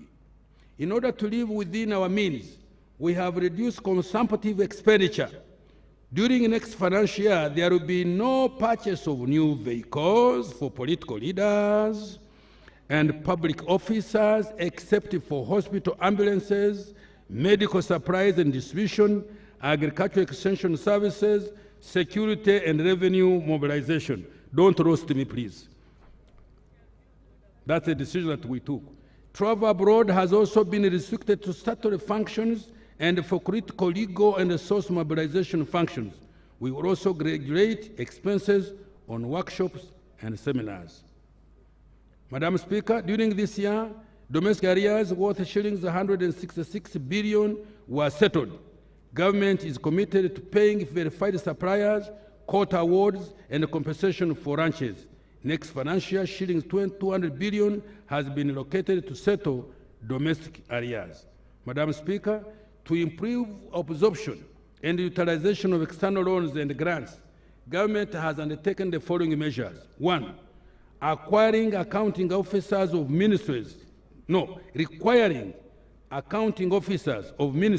departments, and agencies to provide quarterly physical performance briefs to the Minister of Finance, Planning and Economic Development, and Office of the Prime Minister on the performance of externally financed projects under their jurisdiction. 2, ensuring project selection, design, approval, and analysis is undertaken before the project is approved for funding. 3, providing a dedicated fund for land acquisition and right of way instead of earmarking funds for particular projects to address delays in compensation. 4, commencing project implementation only on sites where there are no rights of way and other physical encumbrances. 5, requiring all environmental and social safeguards to be enforced by the Minister of Gender, Labour and Social Development and the National Environmental Management Authority during the project design. 6, enhancing dialogue with the development partners to ensure smooth implementation of externally funded projects. And 7, placing all project coordinators on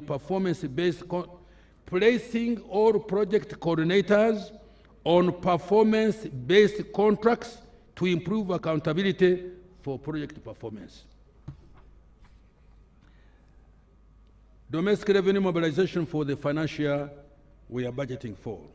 Madam Speaker, domestic revenues for financial 23-24 are projected to amount to 29.7 trillion, of which 27.4 trillion will be tax revenue and 2.3 trillion will be non-tax revenue.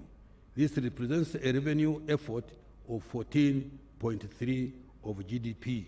We want to go to 18-20 in the immediate future.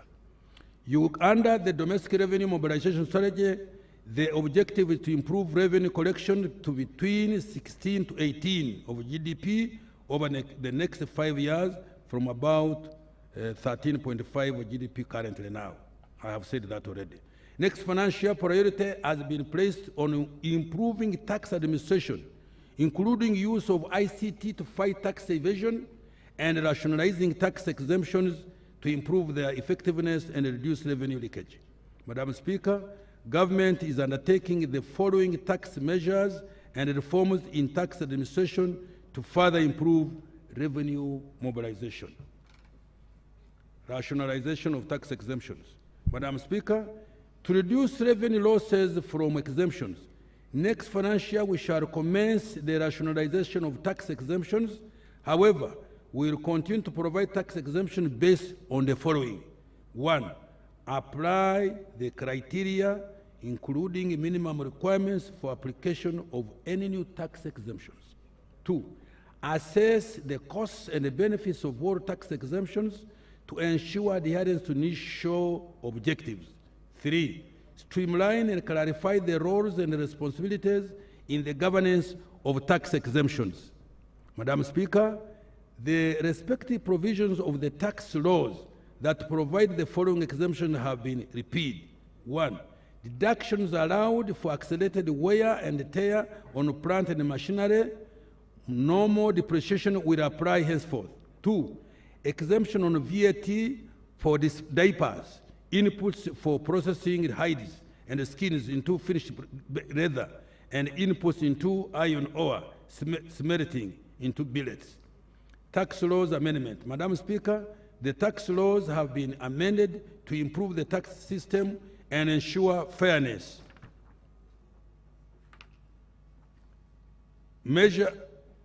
These measures have generated $615 billion in addition to revenue next year, equivalent to 3.3% of GDP.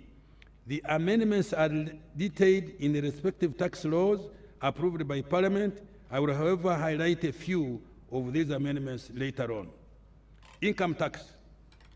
Madam Speaker, the Income Tax Act has been amended to allow taxpayers who obtain credit facilities from SACCOs, non-deposit-taking microfinance institutions, self-help groups, and community-based microfinance institutions to deduct the entire interest on loans from these institutions as a business expense while determining their taxable income.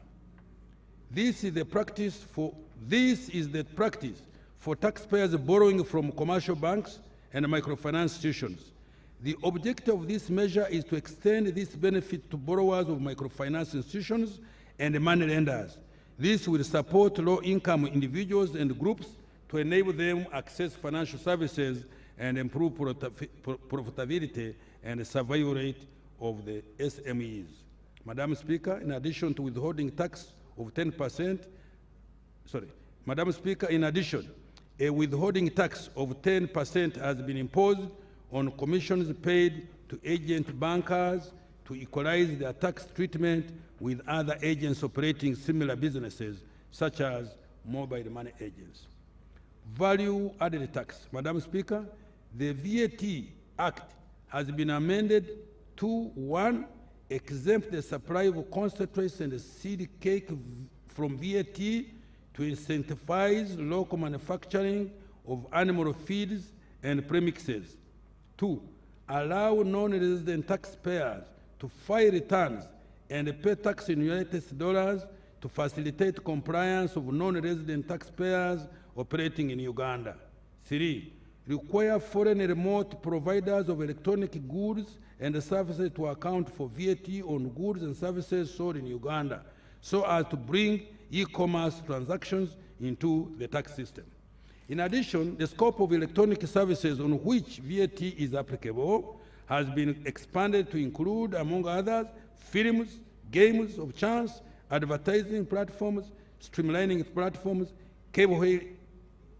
cab-hailing services, cloud storage, and data warehousing.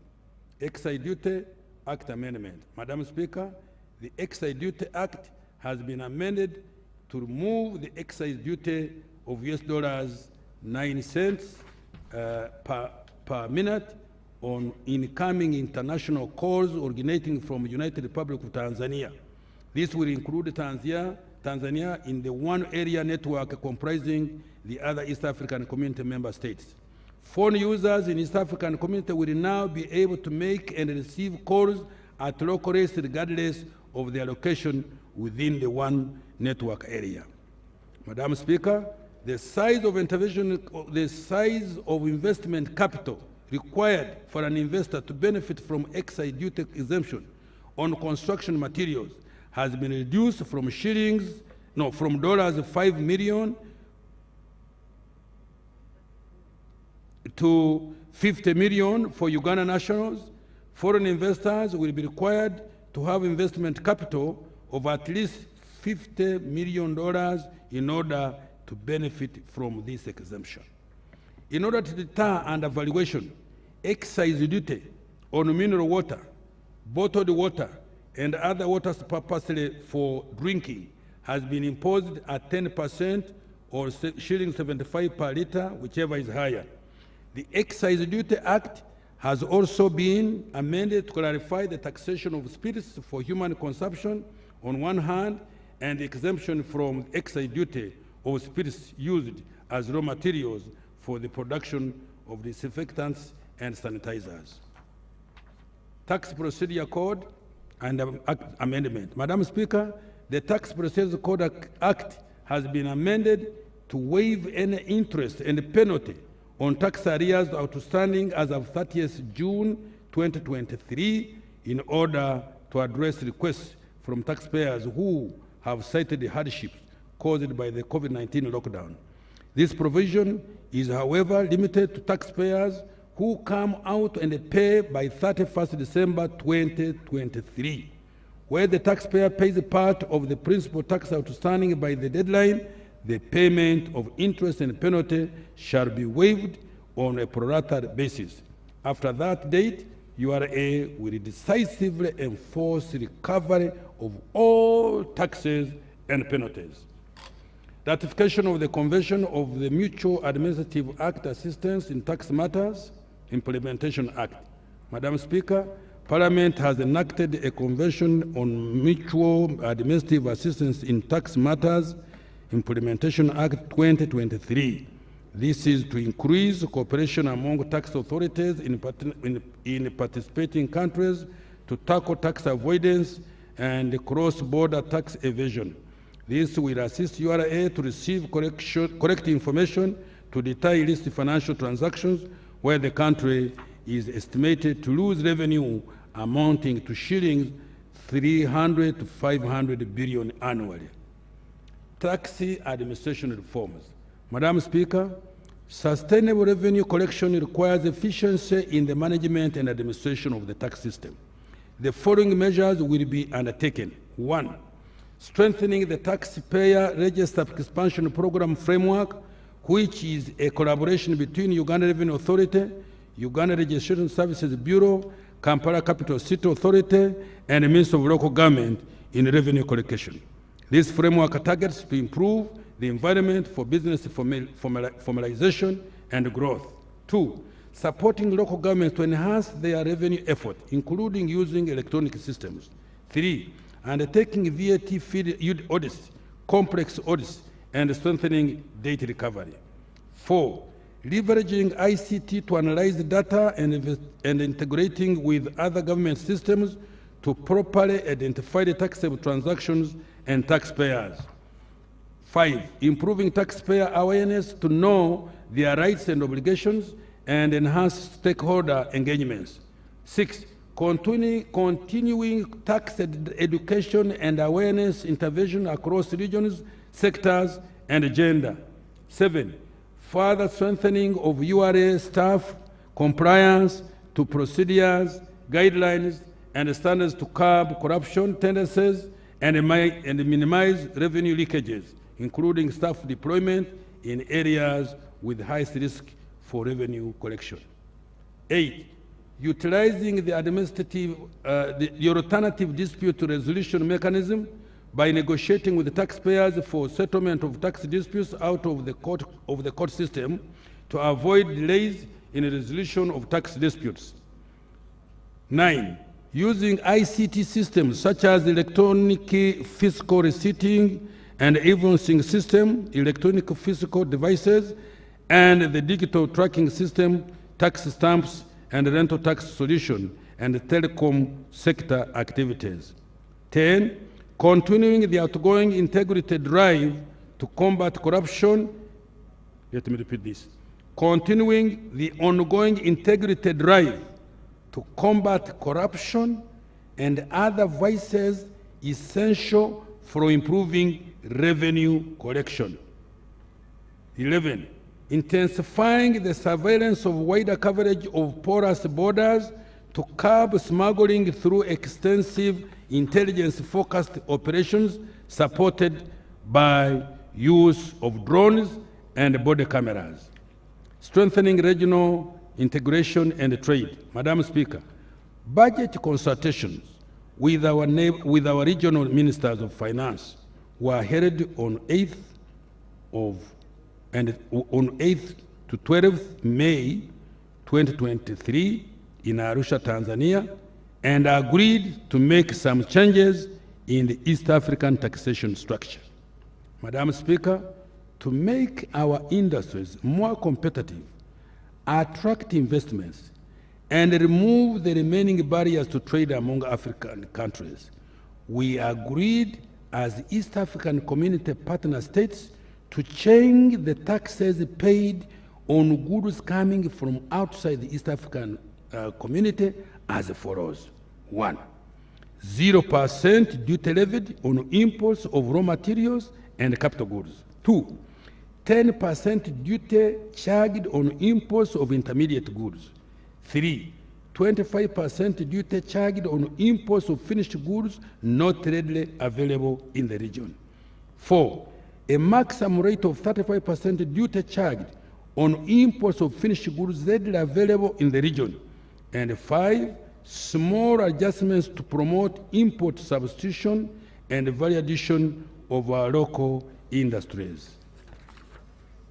Now I turn to public debt.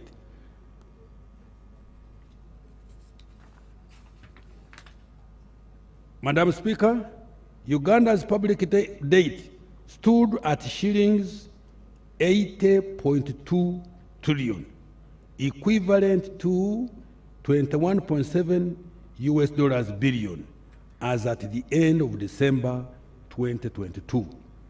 Of this amount, external debt was shillings 47.9 trillion, equivalent to 12.9 US dollars billion, while domestic debt was 33.4 trillion Uganda shillings, equivalent to US dollars 8.9 billion.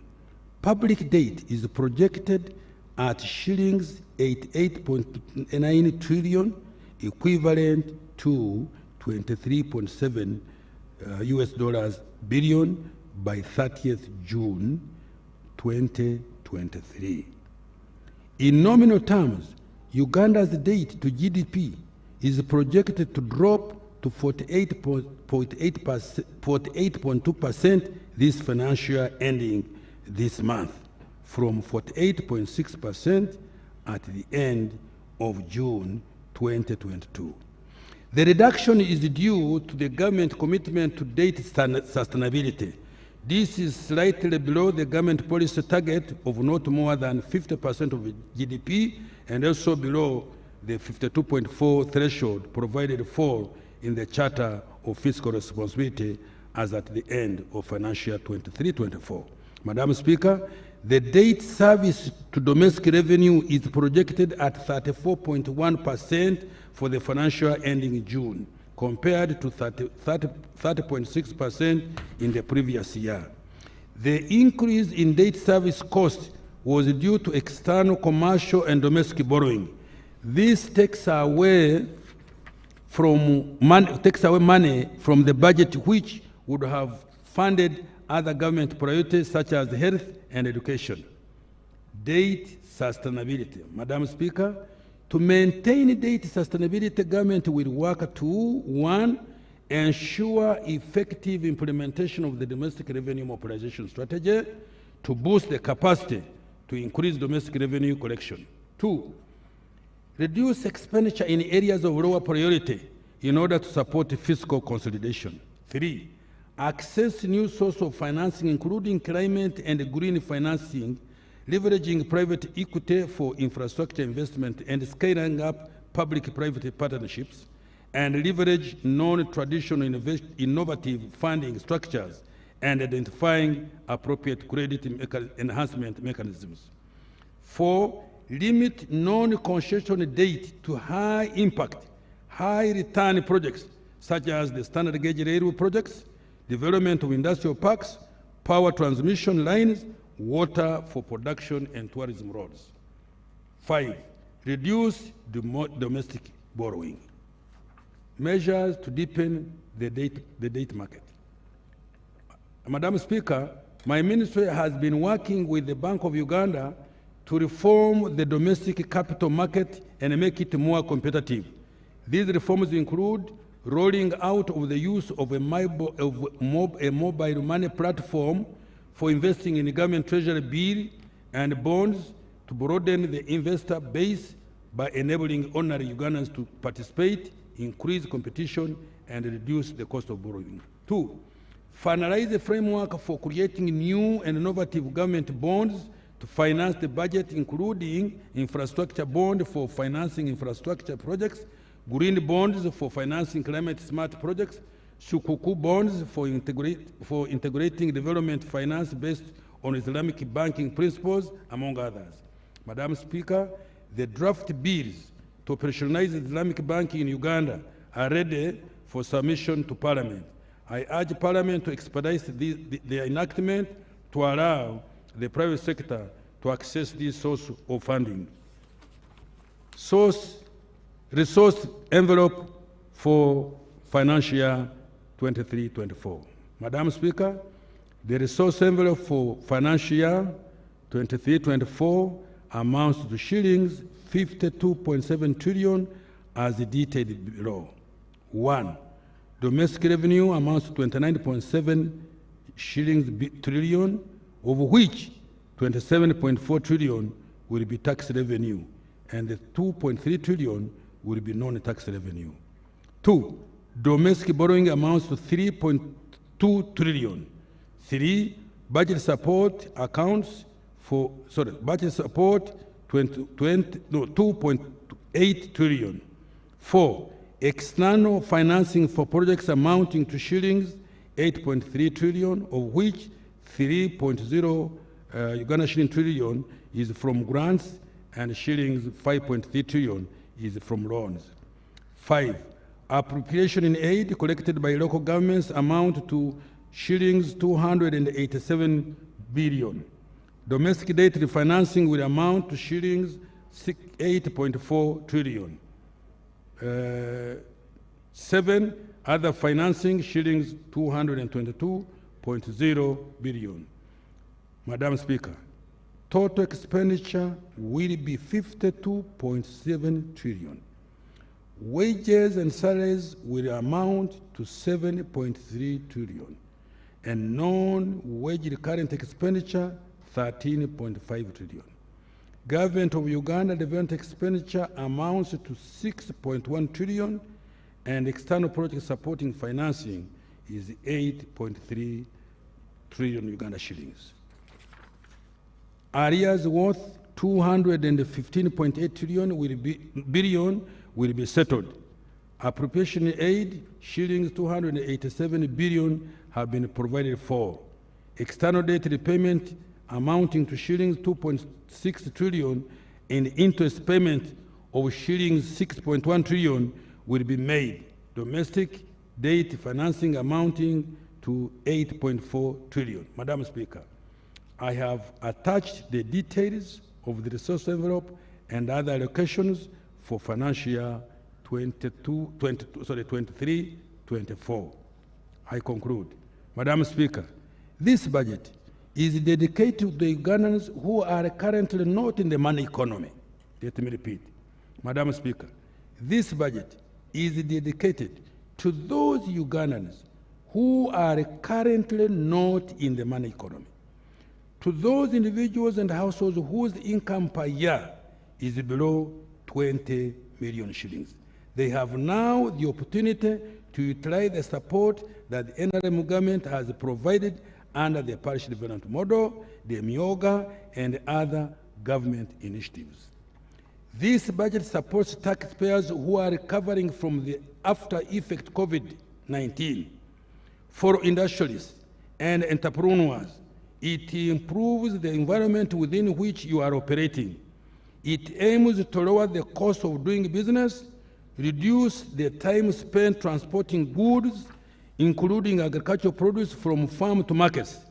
It also ensures that what you produce and manufacture is competitive in the region and global export markets. This budget supports the transformation from a raw material-based economy to a manufacturing and knowledge-based economy. It therefore promotes value addition, business growth, and job creation for the youth, women, and all Ugandans. It is a budget that provides opportunity for every Ugandan to have a stake in this economy.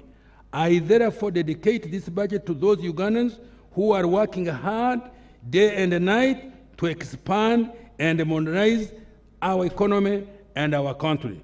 I beg to move, Madam Speaker. Thank you so much, Honorable Kasaija, Minister of Finance.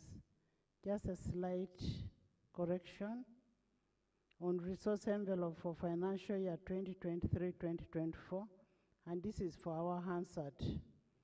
Other financing is 229.0 billion, not 222. Just a slight correction. Then on the public debt stock, the public debt stock is 80.8 trillion, not 80.2. That is what is on your record. So the Hansard should be corrected. Yeah. Then on the issue of the loan which Uganda intergovernmental fiscal transfers, that is phase 2. Then Uganda Secondary School Expansion Project. These loans were approved in 2021. And what is delaying the implementation is the acquisition of ownership of land. One of the conditions that was given is that the schools must give ownership. There should be evidence of ownership. So we request local government and central government to ensure that there is ownership of this land for implementation of the loan. Otherwise, we are already paying the interest. The other issue is on, I had members heckle on the issue of the standard gauge railway. The standard gauge railway, a loan was passed in 2021 by Parliament and was returned in 2023 after change of term of borrowing. The terms of borrowing were changed, so the loan is still with the Committee of National Economy. The standard gauge railway is not completed. The meter gauge railway. The meter gauge railway is not completed, so it is not correct that it is completed. Thank you. Thank you very much, Madam Speaker. Some of these statements were made in anticipation that as soon as we resume Parliament, action will be taken, because they are now being added on the budget of the coming year, Madam Speaker. But where the record is inconsistent with yours, first of all, I will apologize, but I will go and check with my team and see where the mistake is, and I will go for you that in writing. Thank you. Thank you so much, Honorable Minister, for the report. And I want to congratulate you. Thank you. Honorable members and distinguished guests, as I said before, that the President is attending virtually and would love to make his remarks on his budget. You know, constitutionally, the Minister of Finance is none other than the President. I now want to take this opportunity to invite His Excellency the President to make his remarks and crown the budget speech. Your Excellency, you're most welcome. Kindly address Parliament and by extension, the nation. Minister of Finance. is the President to invite and crown the budget speech. Your Excellency, you're most welcome. Kindly address Parliament and the Right by Honourable extension, the Prime nation. Minister, all the other leaders of the state and the party, their highnesses, the cultural leaders, ladies and gentlemen. I thank the Minister of Finance for reading the budget on my behalf. Prime Minister, all the other, as I told you, leaders of the State of the Nation address, and the party, and as the Minister told you, their highnesses a little while ago, the cultural leaders, our economy, ladies and gentlemen, will be US dollars. I thank the Minister of Finance for reading the budget on my behalf at the end of the coming financial year.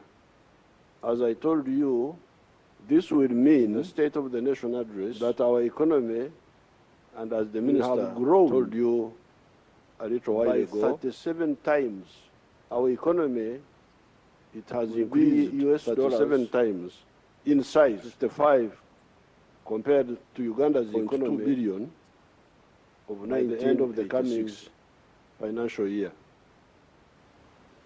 Therefore, this will mean we have done a good job that our economy on the three tasks will have grown.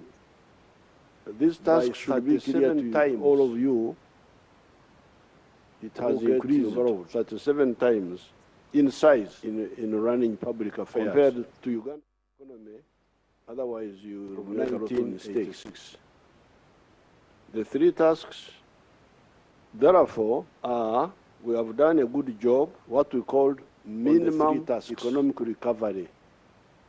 This task should be clear to what we set out to do in 1987. Who get involved? Minimum in running public affairs, number one. Otherwise, you will make a lot of mistakes. Expansion, the three sectors that had recovered are those sectors which had recovered. Minimum to economic recovery. And three, that is what we set out to diversification in 1987. From the original narrow spectrum economic recovery, number one. The colonial times of the three C's and three T's. Expansion of the sectors. Remember, I have told you many times about that economy, those sectors which had recovered of the colonial times, expand them. Of the three C's and the three T's. Diversification, the three C's being cotton, from the original coffee and copper, narrow T's being tobacco, tourism, of the colonial times, and the three C's and three T's. So therefore, you remember I have told you many times about that economy we restored of the colonial time economy which had been destroyed. The three C's and the three T's. That is what we call the minimum recovery. Being cotton, coffee, and copper. Secondly, we expanded and T's being tobacco, that's tourism, small economy, and tea. That's why, for instance, you hear. So therefore, that coffee, number one, which was 2 million bags, we restored, is now 9 million bags being destroyed. That is what we call the minimum recovery. 3 million kilograms.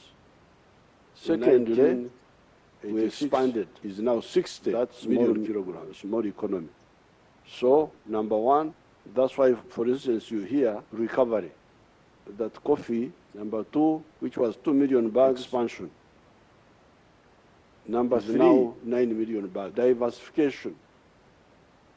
Tea from the original 23 million kilograms of the three C's and three T's to many more is now 60 million products. Such as what? So, number one, fish recovery, dying of old age in Lake Victoria here. But now, we have something like, at one time we had gone to 22 factories, But now I think we have like 12 factories of fish. Maize was just for roasting on the roadside. People didn't know that maize was money. But now maize, in fact, they used to make a distinction between what they call cash crop and food crop. And food crop was supposed not to be cash crop. So maize was cash crop, was food crop, not cash crop. It is now both. Bananas, milk, that's how my tribe had been left out of the money economy by the colonial people. Milk was just for drinking and making the Banyankore women very fat. But it was not a source of money. For money, for milk of selling in the towns, it was coming either from abroad or from Kenya, KCC. Beef, cocoa, beans, gold, etc. All these have now been added. So therefore, clearly, minimum recovery, expansion, diversification should be clear to all of you who talk so much about some of these things. Those are the three tasks. But we also added a fourth task, the knowledge economy,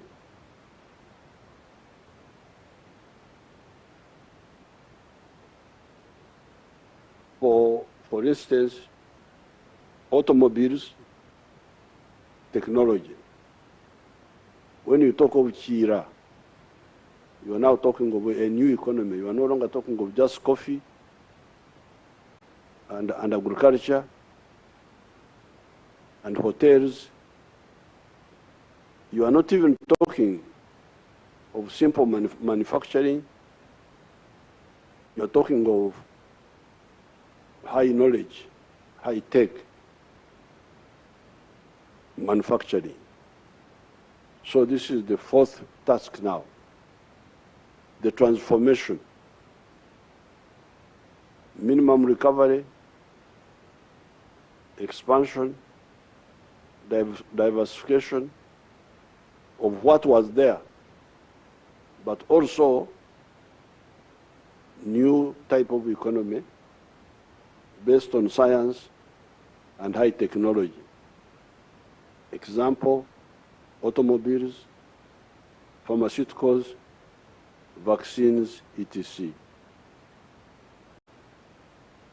This is in addition to some limited industrialization for some of the products in the areas of sugar, for instance, steel products by recycling scrap, soap manufacture, beer, beverages, cement, etc. So apart from the high tech, we're already moving also on that really low technology, value addition to our raw materials. And these are very important, very interesting figures. This value addition, sort of partial industrialization, is aimed at two missions. Number one, import substitution. Mulekerawo okusaka, don't import, make locally. But also export promotion.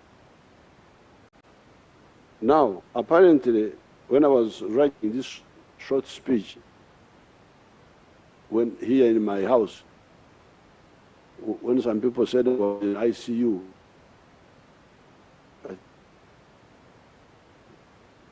because it allows me to do one or two things, assisted by my comrade, Mama Janet, who is here, from a distance, as you can see, safe distance. So when I was writing this short speech, I asked my people, to cross-check these figures, but because if they are true, they are very interesting. The import substitution value of these industrial products, these small industry, for all these sabuni, those low industry. The import substitution value of these industrial products is about US dollars 3.6 billion. I didn't know that these small factories of Mitayimbwa, soap, all these our little factories, that they are saving us a figure of $3.6 billion, which we would have to look for if we are still importing them. But they are also apparently bringing into the country as export earnings US dollars 1.6 billion.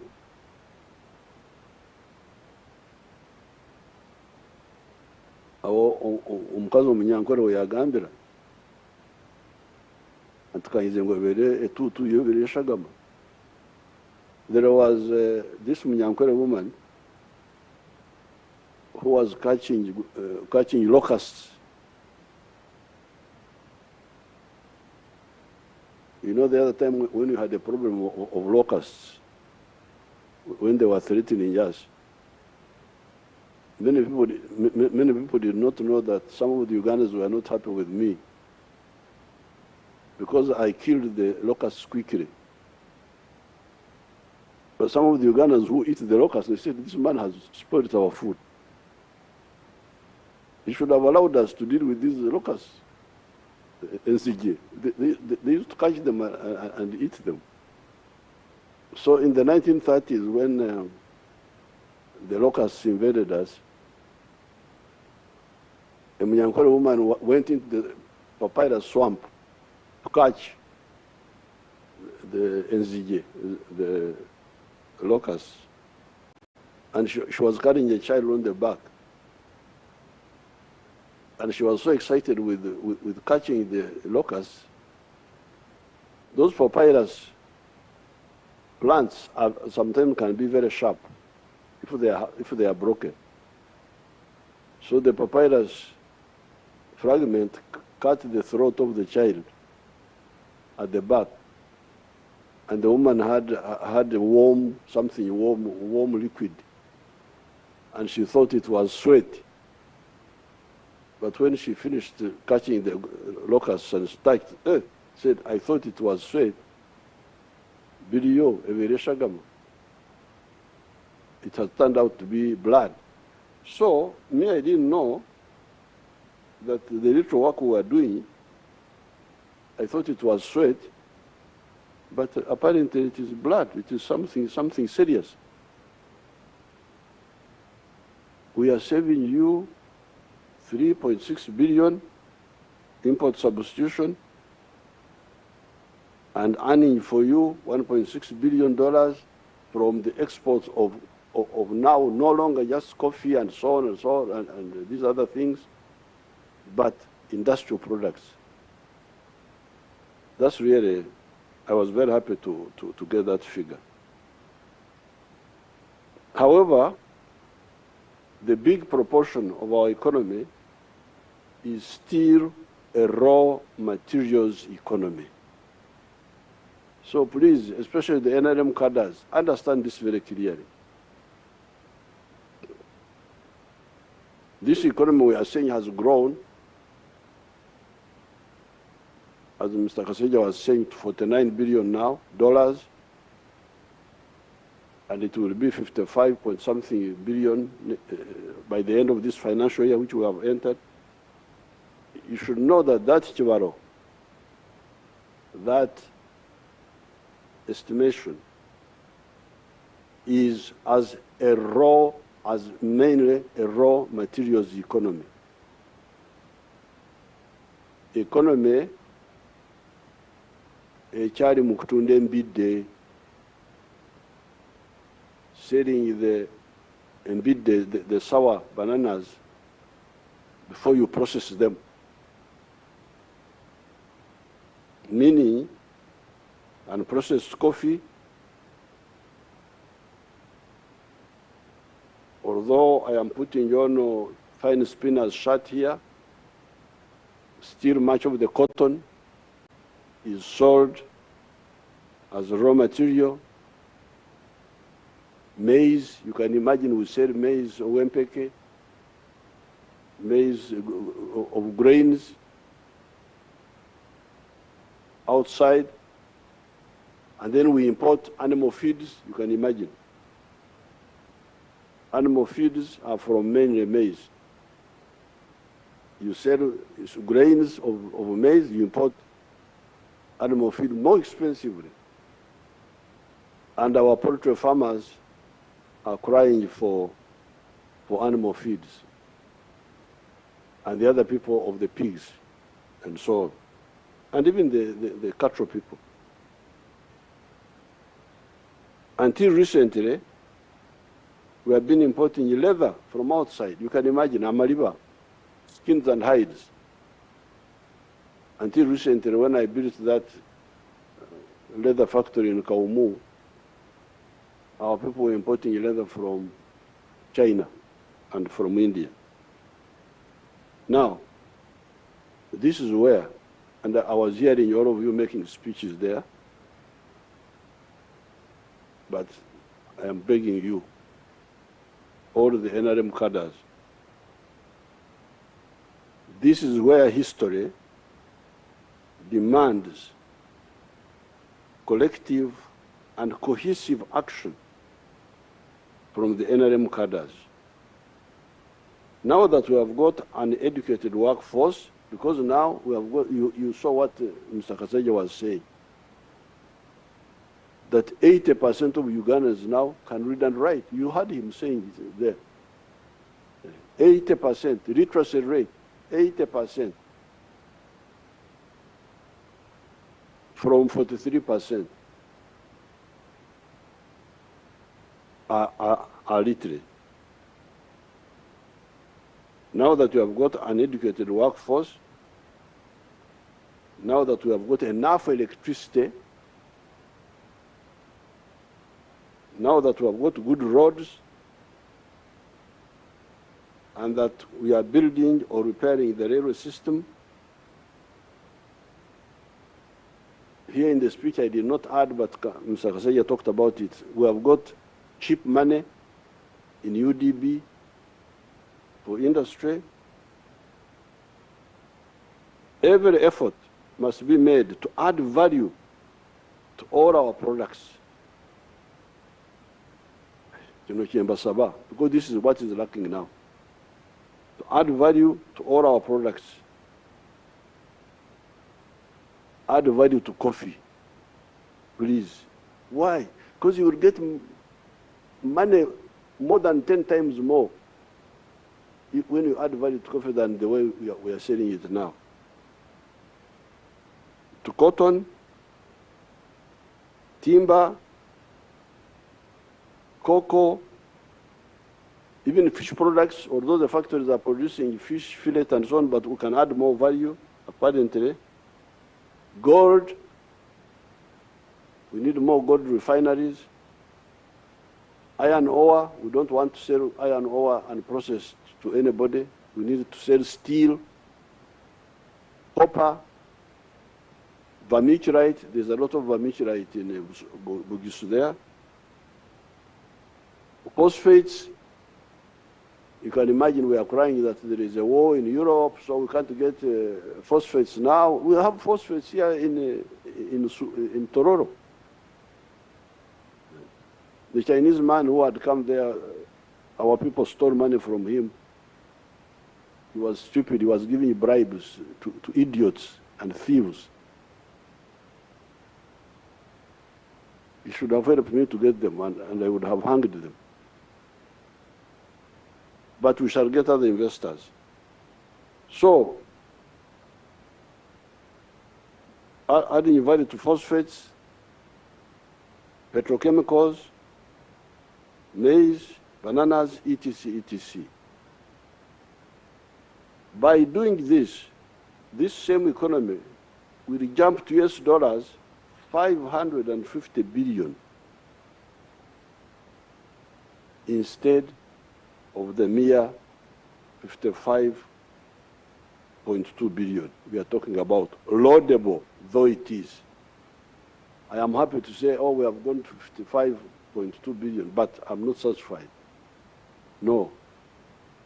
And I think in the other speech which I gave, on State of the Nation, I quoted the example of South Korea, and I was able to quote for you the economy of South Korea in 1961. I hope you can compare it with Uganda of 1961. I think that time in the other speech I said the economy of South Korea was two something billion. It is now almost 2 trillion. Imagine the little South Korea has got a GDP half of the whole GDP of Africa. Of Africa, Tibaswara. South Korea is half size of Uganda. But they now have a GDP which is, I think, almost 2 trillion. And you hear that, I hear all these people quoting when they go to meetings. African GDP is now 3-something trillion. I really feel embarrassed. Why can't these people keep quiet? How can the whole of Africa have economy smaller than Japan? Because Japan has got something like 5 trillion. Now here you are talking about the GDP of Africa being 3 trillion and you talk about it. You are not even embarrassed. Me, I'm embarrassed to talk like that.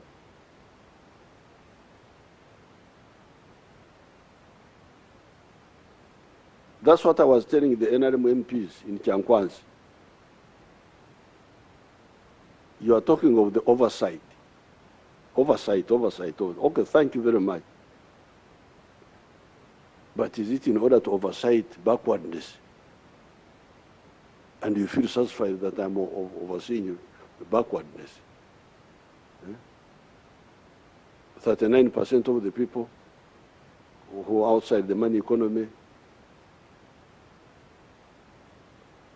coffee, raw material, which is 100% given away free. We are not, you should talk of transformation. You should be transformation agents. So therefore, for me, I'm insisting. Why do I say that? And I would like anybody to challenge me after this, when I get out from this corona. I will be able to face anybody who wants a challenge. Why do I say this? It is because the 55.2 billion you are talking about dollars we are talking about presupposes only a quantitative expansion of our economy through creating more products. You grow more coffee, That's how you end up. You grow more maize, more raw materials. That's how you end up growing by 6%. The one Mr. Kaseja was talking about. But if instead of just growing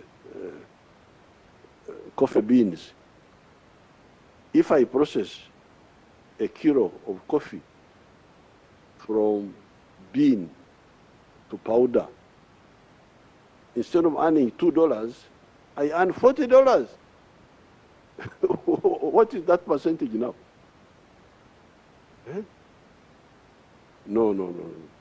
I'm not ready to accept that slave plan of slavery for Africa. My envisioned economy of US dollars, 550 billion, acknowledges the already achieved goal of quantitative expansion. Grow more coffee, grow more maize, grow more what? Fantastic. But when you add value, what growth speed are you talking about?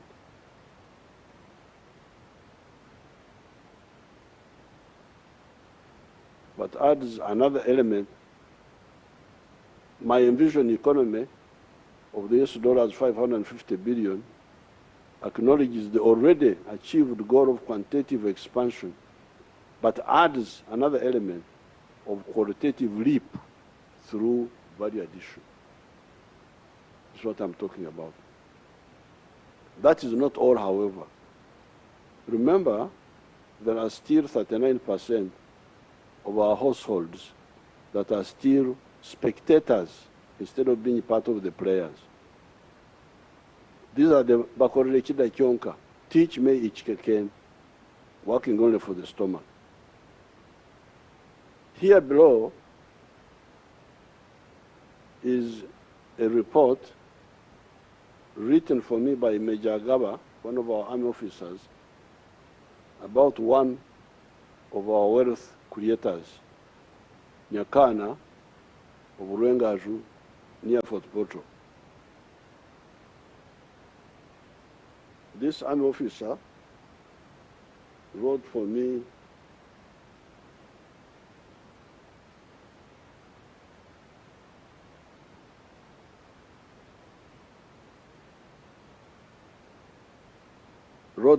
a report after she had visited there with the cattle rustlers from Karamoja. These young cattle rustlers contacted me when I was in Baregi, and I met them and I said, okay, you think stealing cows is good? Let me show you how people who like cows do things. So I took them around to Fort Portal, to different places. Now this Major Gava went with them to Fort Portal and other places. When she came back, she wrote this simple report. The farm, the Nyakana's farm, even today, I think another huge group of cattle rustlers are there. Mr. Nyakana's farm sits on 1.25 acres and does the following economic activities. Number one, zero grazing. It has a total number of 6 cows, out of which 5 are lactating. These 5 cows produce 116 liters of milk per day. A liter of milk in the area ranges between shillings 1,000 and 1,200. Earnings, he sells 100 liters per day and spends 40,000 per day on their feeding. So that is 100 liters times 1,000 shillings, that's 100,000 shillings, minus 40,000 shillings expenditure. So his daily net income from cows is 60,000. This is net now. He has removed the costs. So daily, 60,000 times 30 days, 1.8 million a month, times 12 months, 21.6 million from milk on 1 acre, 1.25 acres. Then his other enterprise was poultry, is poultry. He has got 7,500 birds. This is the language, of course, I don't use myself, because I don't call Nkoko are not Enyonyi. This we are of foreigners which you copy. Enyonyi is Enyonyi, Nkoko is Nkoko. You can't say Nkoko is Enyonyi. You must be mad. You can't be from Africa here. I've even had some people calling cows animals. Animals. I feel like fighting. You cannot call my cows animals. Ente is ente, and Nyamaishwa is a Nyamaishwa. So please, deal with your foreigners, but don't bring your confusion to us. But now, she's the one who wrote this. That Nyakana has got 7,500 birds, out of which 4,500 lay eggs. He collects 120 trays of eggs per day and sells each tray at 12,000 shillings. Earnings, 120 trays times 12,000 is 1.44 million per day. But feeding these hens, what they call birds, he spends 1 million for feeding the hens, and another 40,000 for labor costs. So out of the 1.44 minus 1 million for feeding, then minus 40,000 for labor costs, this therefore leaves him with 400,000 shillings as a daily net income from chicken.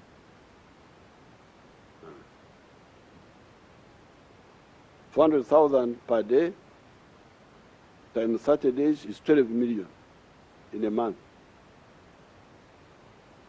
12 million times 12 months is 144 million net. This is somebody in the village. He has got net 21 million from milk, and now has got net 144 million from eggs. Then he also has feeds processing mini factory. He has feeds processing plant which produces feeds for cows and chicken and pigs. He also has got manure. He produces manure for his farm and also sells out to other people at shilling 600,000 per month. Then he produces also gas production. He produces a lot of gas from his farm and has plans of packing it in cylinders for sale. So I'm going to get Major Gaba's report, put it properly in a glass cover, and put it in the Uganda Museum. Not my own speech, no, but what Agaba wrote for me. Because I want history to come and see what I've been telling you, what you can do from 1.25 acres. Because I'm tired of talking, as if I want you to come and clean my house or look after my cows. So I'll put it in the museum.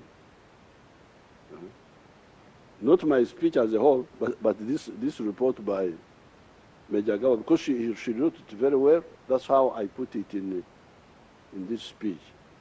Nyakana now employs 15 people on this 1.25 acre farm. Some time ago, I pointed out that if 7 million 1 acre farmers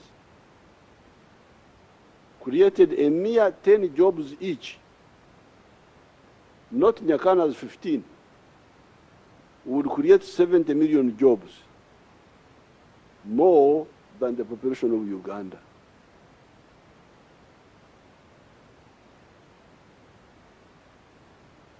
And if you want to know that this is possible, you should find out how many Africans came from other countries and came here. Banyarwanda, Burundi, people from South Sudan, from Tanzania. They came because of the few economic activities which were going on during the colonial times.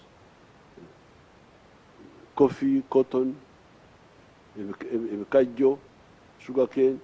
That's how they came. They came because the internal labor was not enough. The labor within Uganda was not enough. So these Africans from other areas had to come. So even now, if we implement this, we shall have so many jobs that the Ugandans will not be enough. Therefore, no games, please.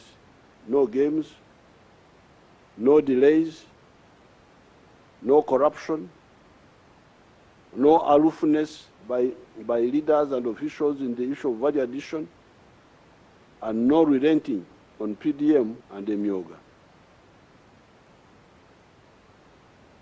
Uganda is unstoppable. Some people, when we tell them quietly, politely, they don't seem to get it.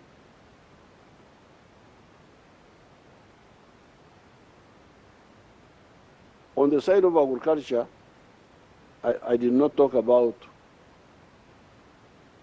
irrigation, solar-powered irrigation, because that one is very, very crucial to be able to stabilize agriculture.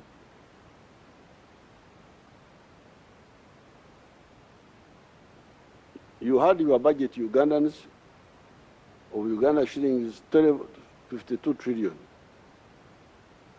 While I support that budget because there is no other solution in the short run, it is important to know, Honorable Pasek talked about it, but it should be highlighted, to know that shilling 17 trillion of that budget is to pay debts. He talked about it towards the end of his speech. He talked about it, but it should be highlighted. The 52 trillion you are talking about, 17 trillion of it is to pay debts. Amawanja. Many of these debts were being pushed by the neo-colonial public servants until recently, when I put down my foot and insisted on approving every loan. That's why you hear that these loans take time now to be approved, because I insisted I must approve of every loan, external loan. Because all this money was not worth borrowing. If you audit it, it was not borrowed for a good purpose.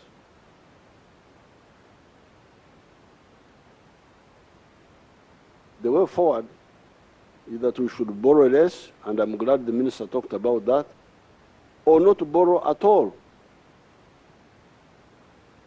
With the discipline, we do not have to borrow at all. URA is also still under collecting taxes. Those URA people, I saw Mr. Msingus there in the TV there, but they are also not doing a good work. Their tax GDP ratio of 13% is not serious. In Europe, countries like Holland, our tax GDP ratio of 39.7%. However, we say in our language here, ekitata muhima, tekimala konte. When a cattle keeper still has life, he will get new cows, even if the old ones died. We shall learn from the mistakes of the past and perform better. Now, what I want the NRM cadres to understand is that in order to do the industrialization I talked about, we don't have to use government money. The government money has already been used on the basics, infrastructure, security, and so on. The strategy is to handle well the private sector. Private sector can help us industrialize our country, provided we handle them well. I want to thank all the Ugandans who have been praying for me. I've been watching you praying for me at the National Chairman's office, Babaranda and Hadija Muzukuru, praying in All Saints Church, praying in signing the board here near the gate, and all the others who have been wishing me good luck. I appreciate really. It's good to know that I am not as bad as some people try to make me, and that there are Ugandans who appreciate. I also want to congratulate our people in Bukedea. What Right Honorable Speaker spoke about, I was following our guard there, a call, was elected as chairperson with a big majority after the death of the other of the chairman, who was also NRM. I congratulate all those who are involved. I congratulate Right Honorable Anita Mong, because she helped us a lot. It's not illegal for a speaker to have a clan. Is it in the Constitution that a speaker must have no clan,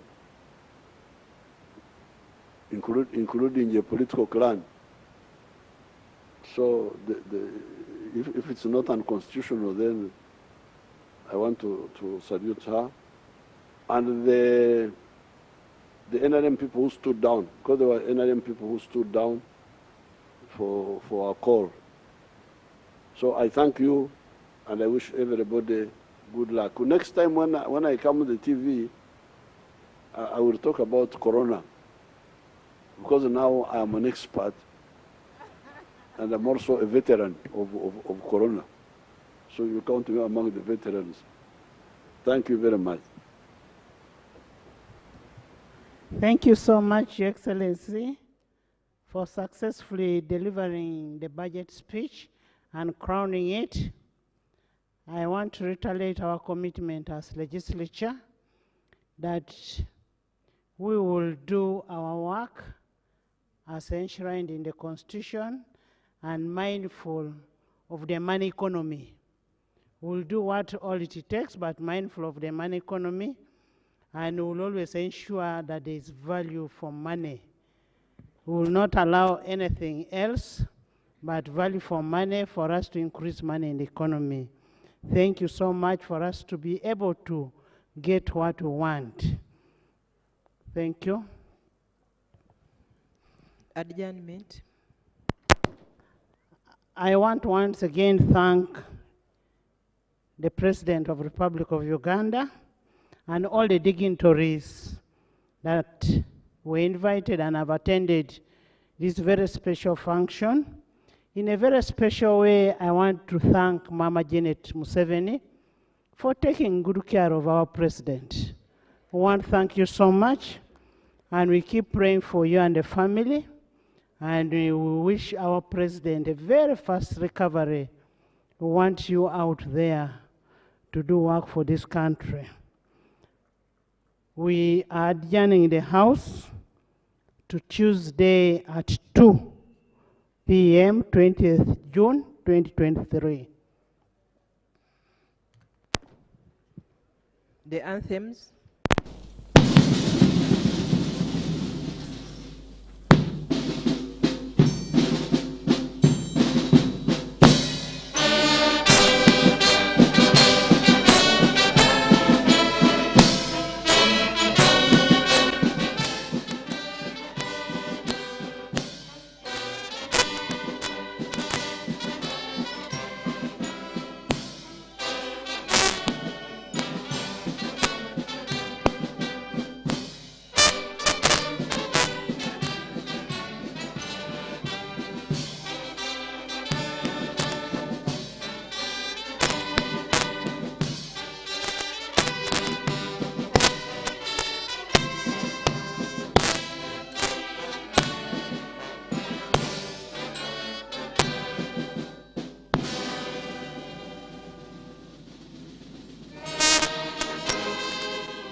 invited to the poolside Serena for an evening.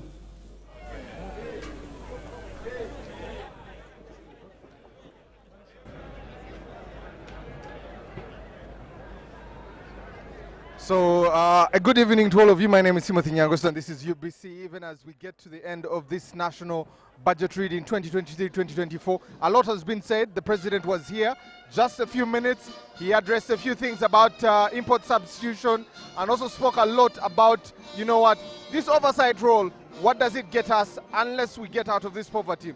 He also gave an example of a gentleman called Agaba and gave us an example of what he does with 1.5 acres, but also with poetry there, but also we looked at Minister Honorable Kasaija giving us details of the budget reading and giving us a lot of details of what should be happening. So the ministers, the members of parliament, the speaker, the deputy speaker are all beginning to disembark. We hope to get some of the guests to come and give us some of the details of what their thoughts are on the budget and what they think it has done there. I've just been joined by Honorable Bahati here. Good evening, sir. How are you, sir? I'm okay, thank you. So your thoughts on the budget reading and also the projection of 2023-2024? I think, as His Excellency has said, the budget is really focusing on value addition and helping the people who are living in subsistence economy through parish government model and then to get out of subsistence economy into the money economy. So the issue is now remains on execution and the speed of improving on value addition so that we can earn more money and grow the economy even further from the 52 billion GDP that we're expecting to a higher value. Honorable Bahati, when you look at some of the example the president has given of 1.5 acres and also the 4-acre model, what are your thoughts on that, especially when we look at the young people and the economy he's talking about there? Yeah, if each one of us focused on value addition, focus on making sure that the little land that we have, we use enterprises that can add value, then we will be able to employ as many people as possible. So the issue is commercialization of agriculture. The issue is value addition. And the issue is making sure that we implement things and implement them with speed, we fight corruption, and make sure that the economy grows. Also, as a Minister of Trade, looking at trade, bringing the informal sector into it, how are you going to be able to do that, especially looking at a big informal sector to bring it into the tax base, to widen the tax base? How are you going to do that, sir? On the perspective of trade, we have great opportunity in the sense that now we have secured markets across the East African community. We have a huge market of 1.2 billion in Africa continental free trade area. So as we encourage production, as we encourage value addition, we should be able to take advantage of these huge markets that we have negotiated. His Excellency President Museveni has negotiated and endorsed. So you have quite a bit of work ahead of you. The last one I wanted to ask you, Honorable Bahati, is the import and the export there. The president raised that, and your thoughts on bringing that balance of trade there. Is it possible, especially when he talked about import substitution? The pathway through increasing,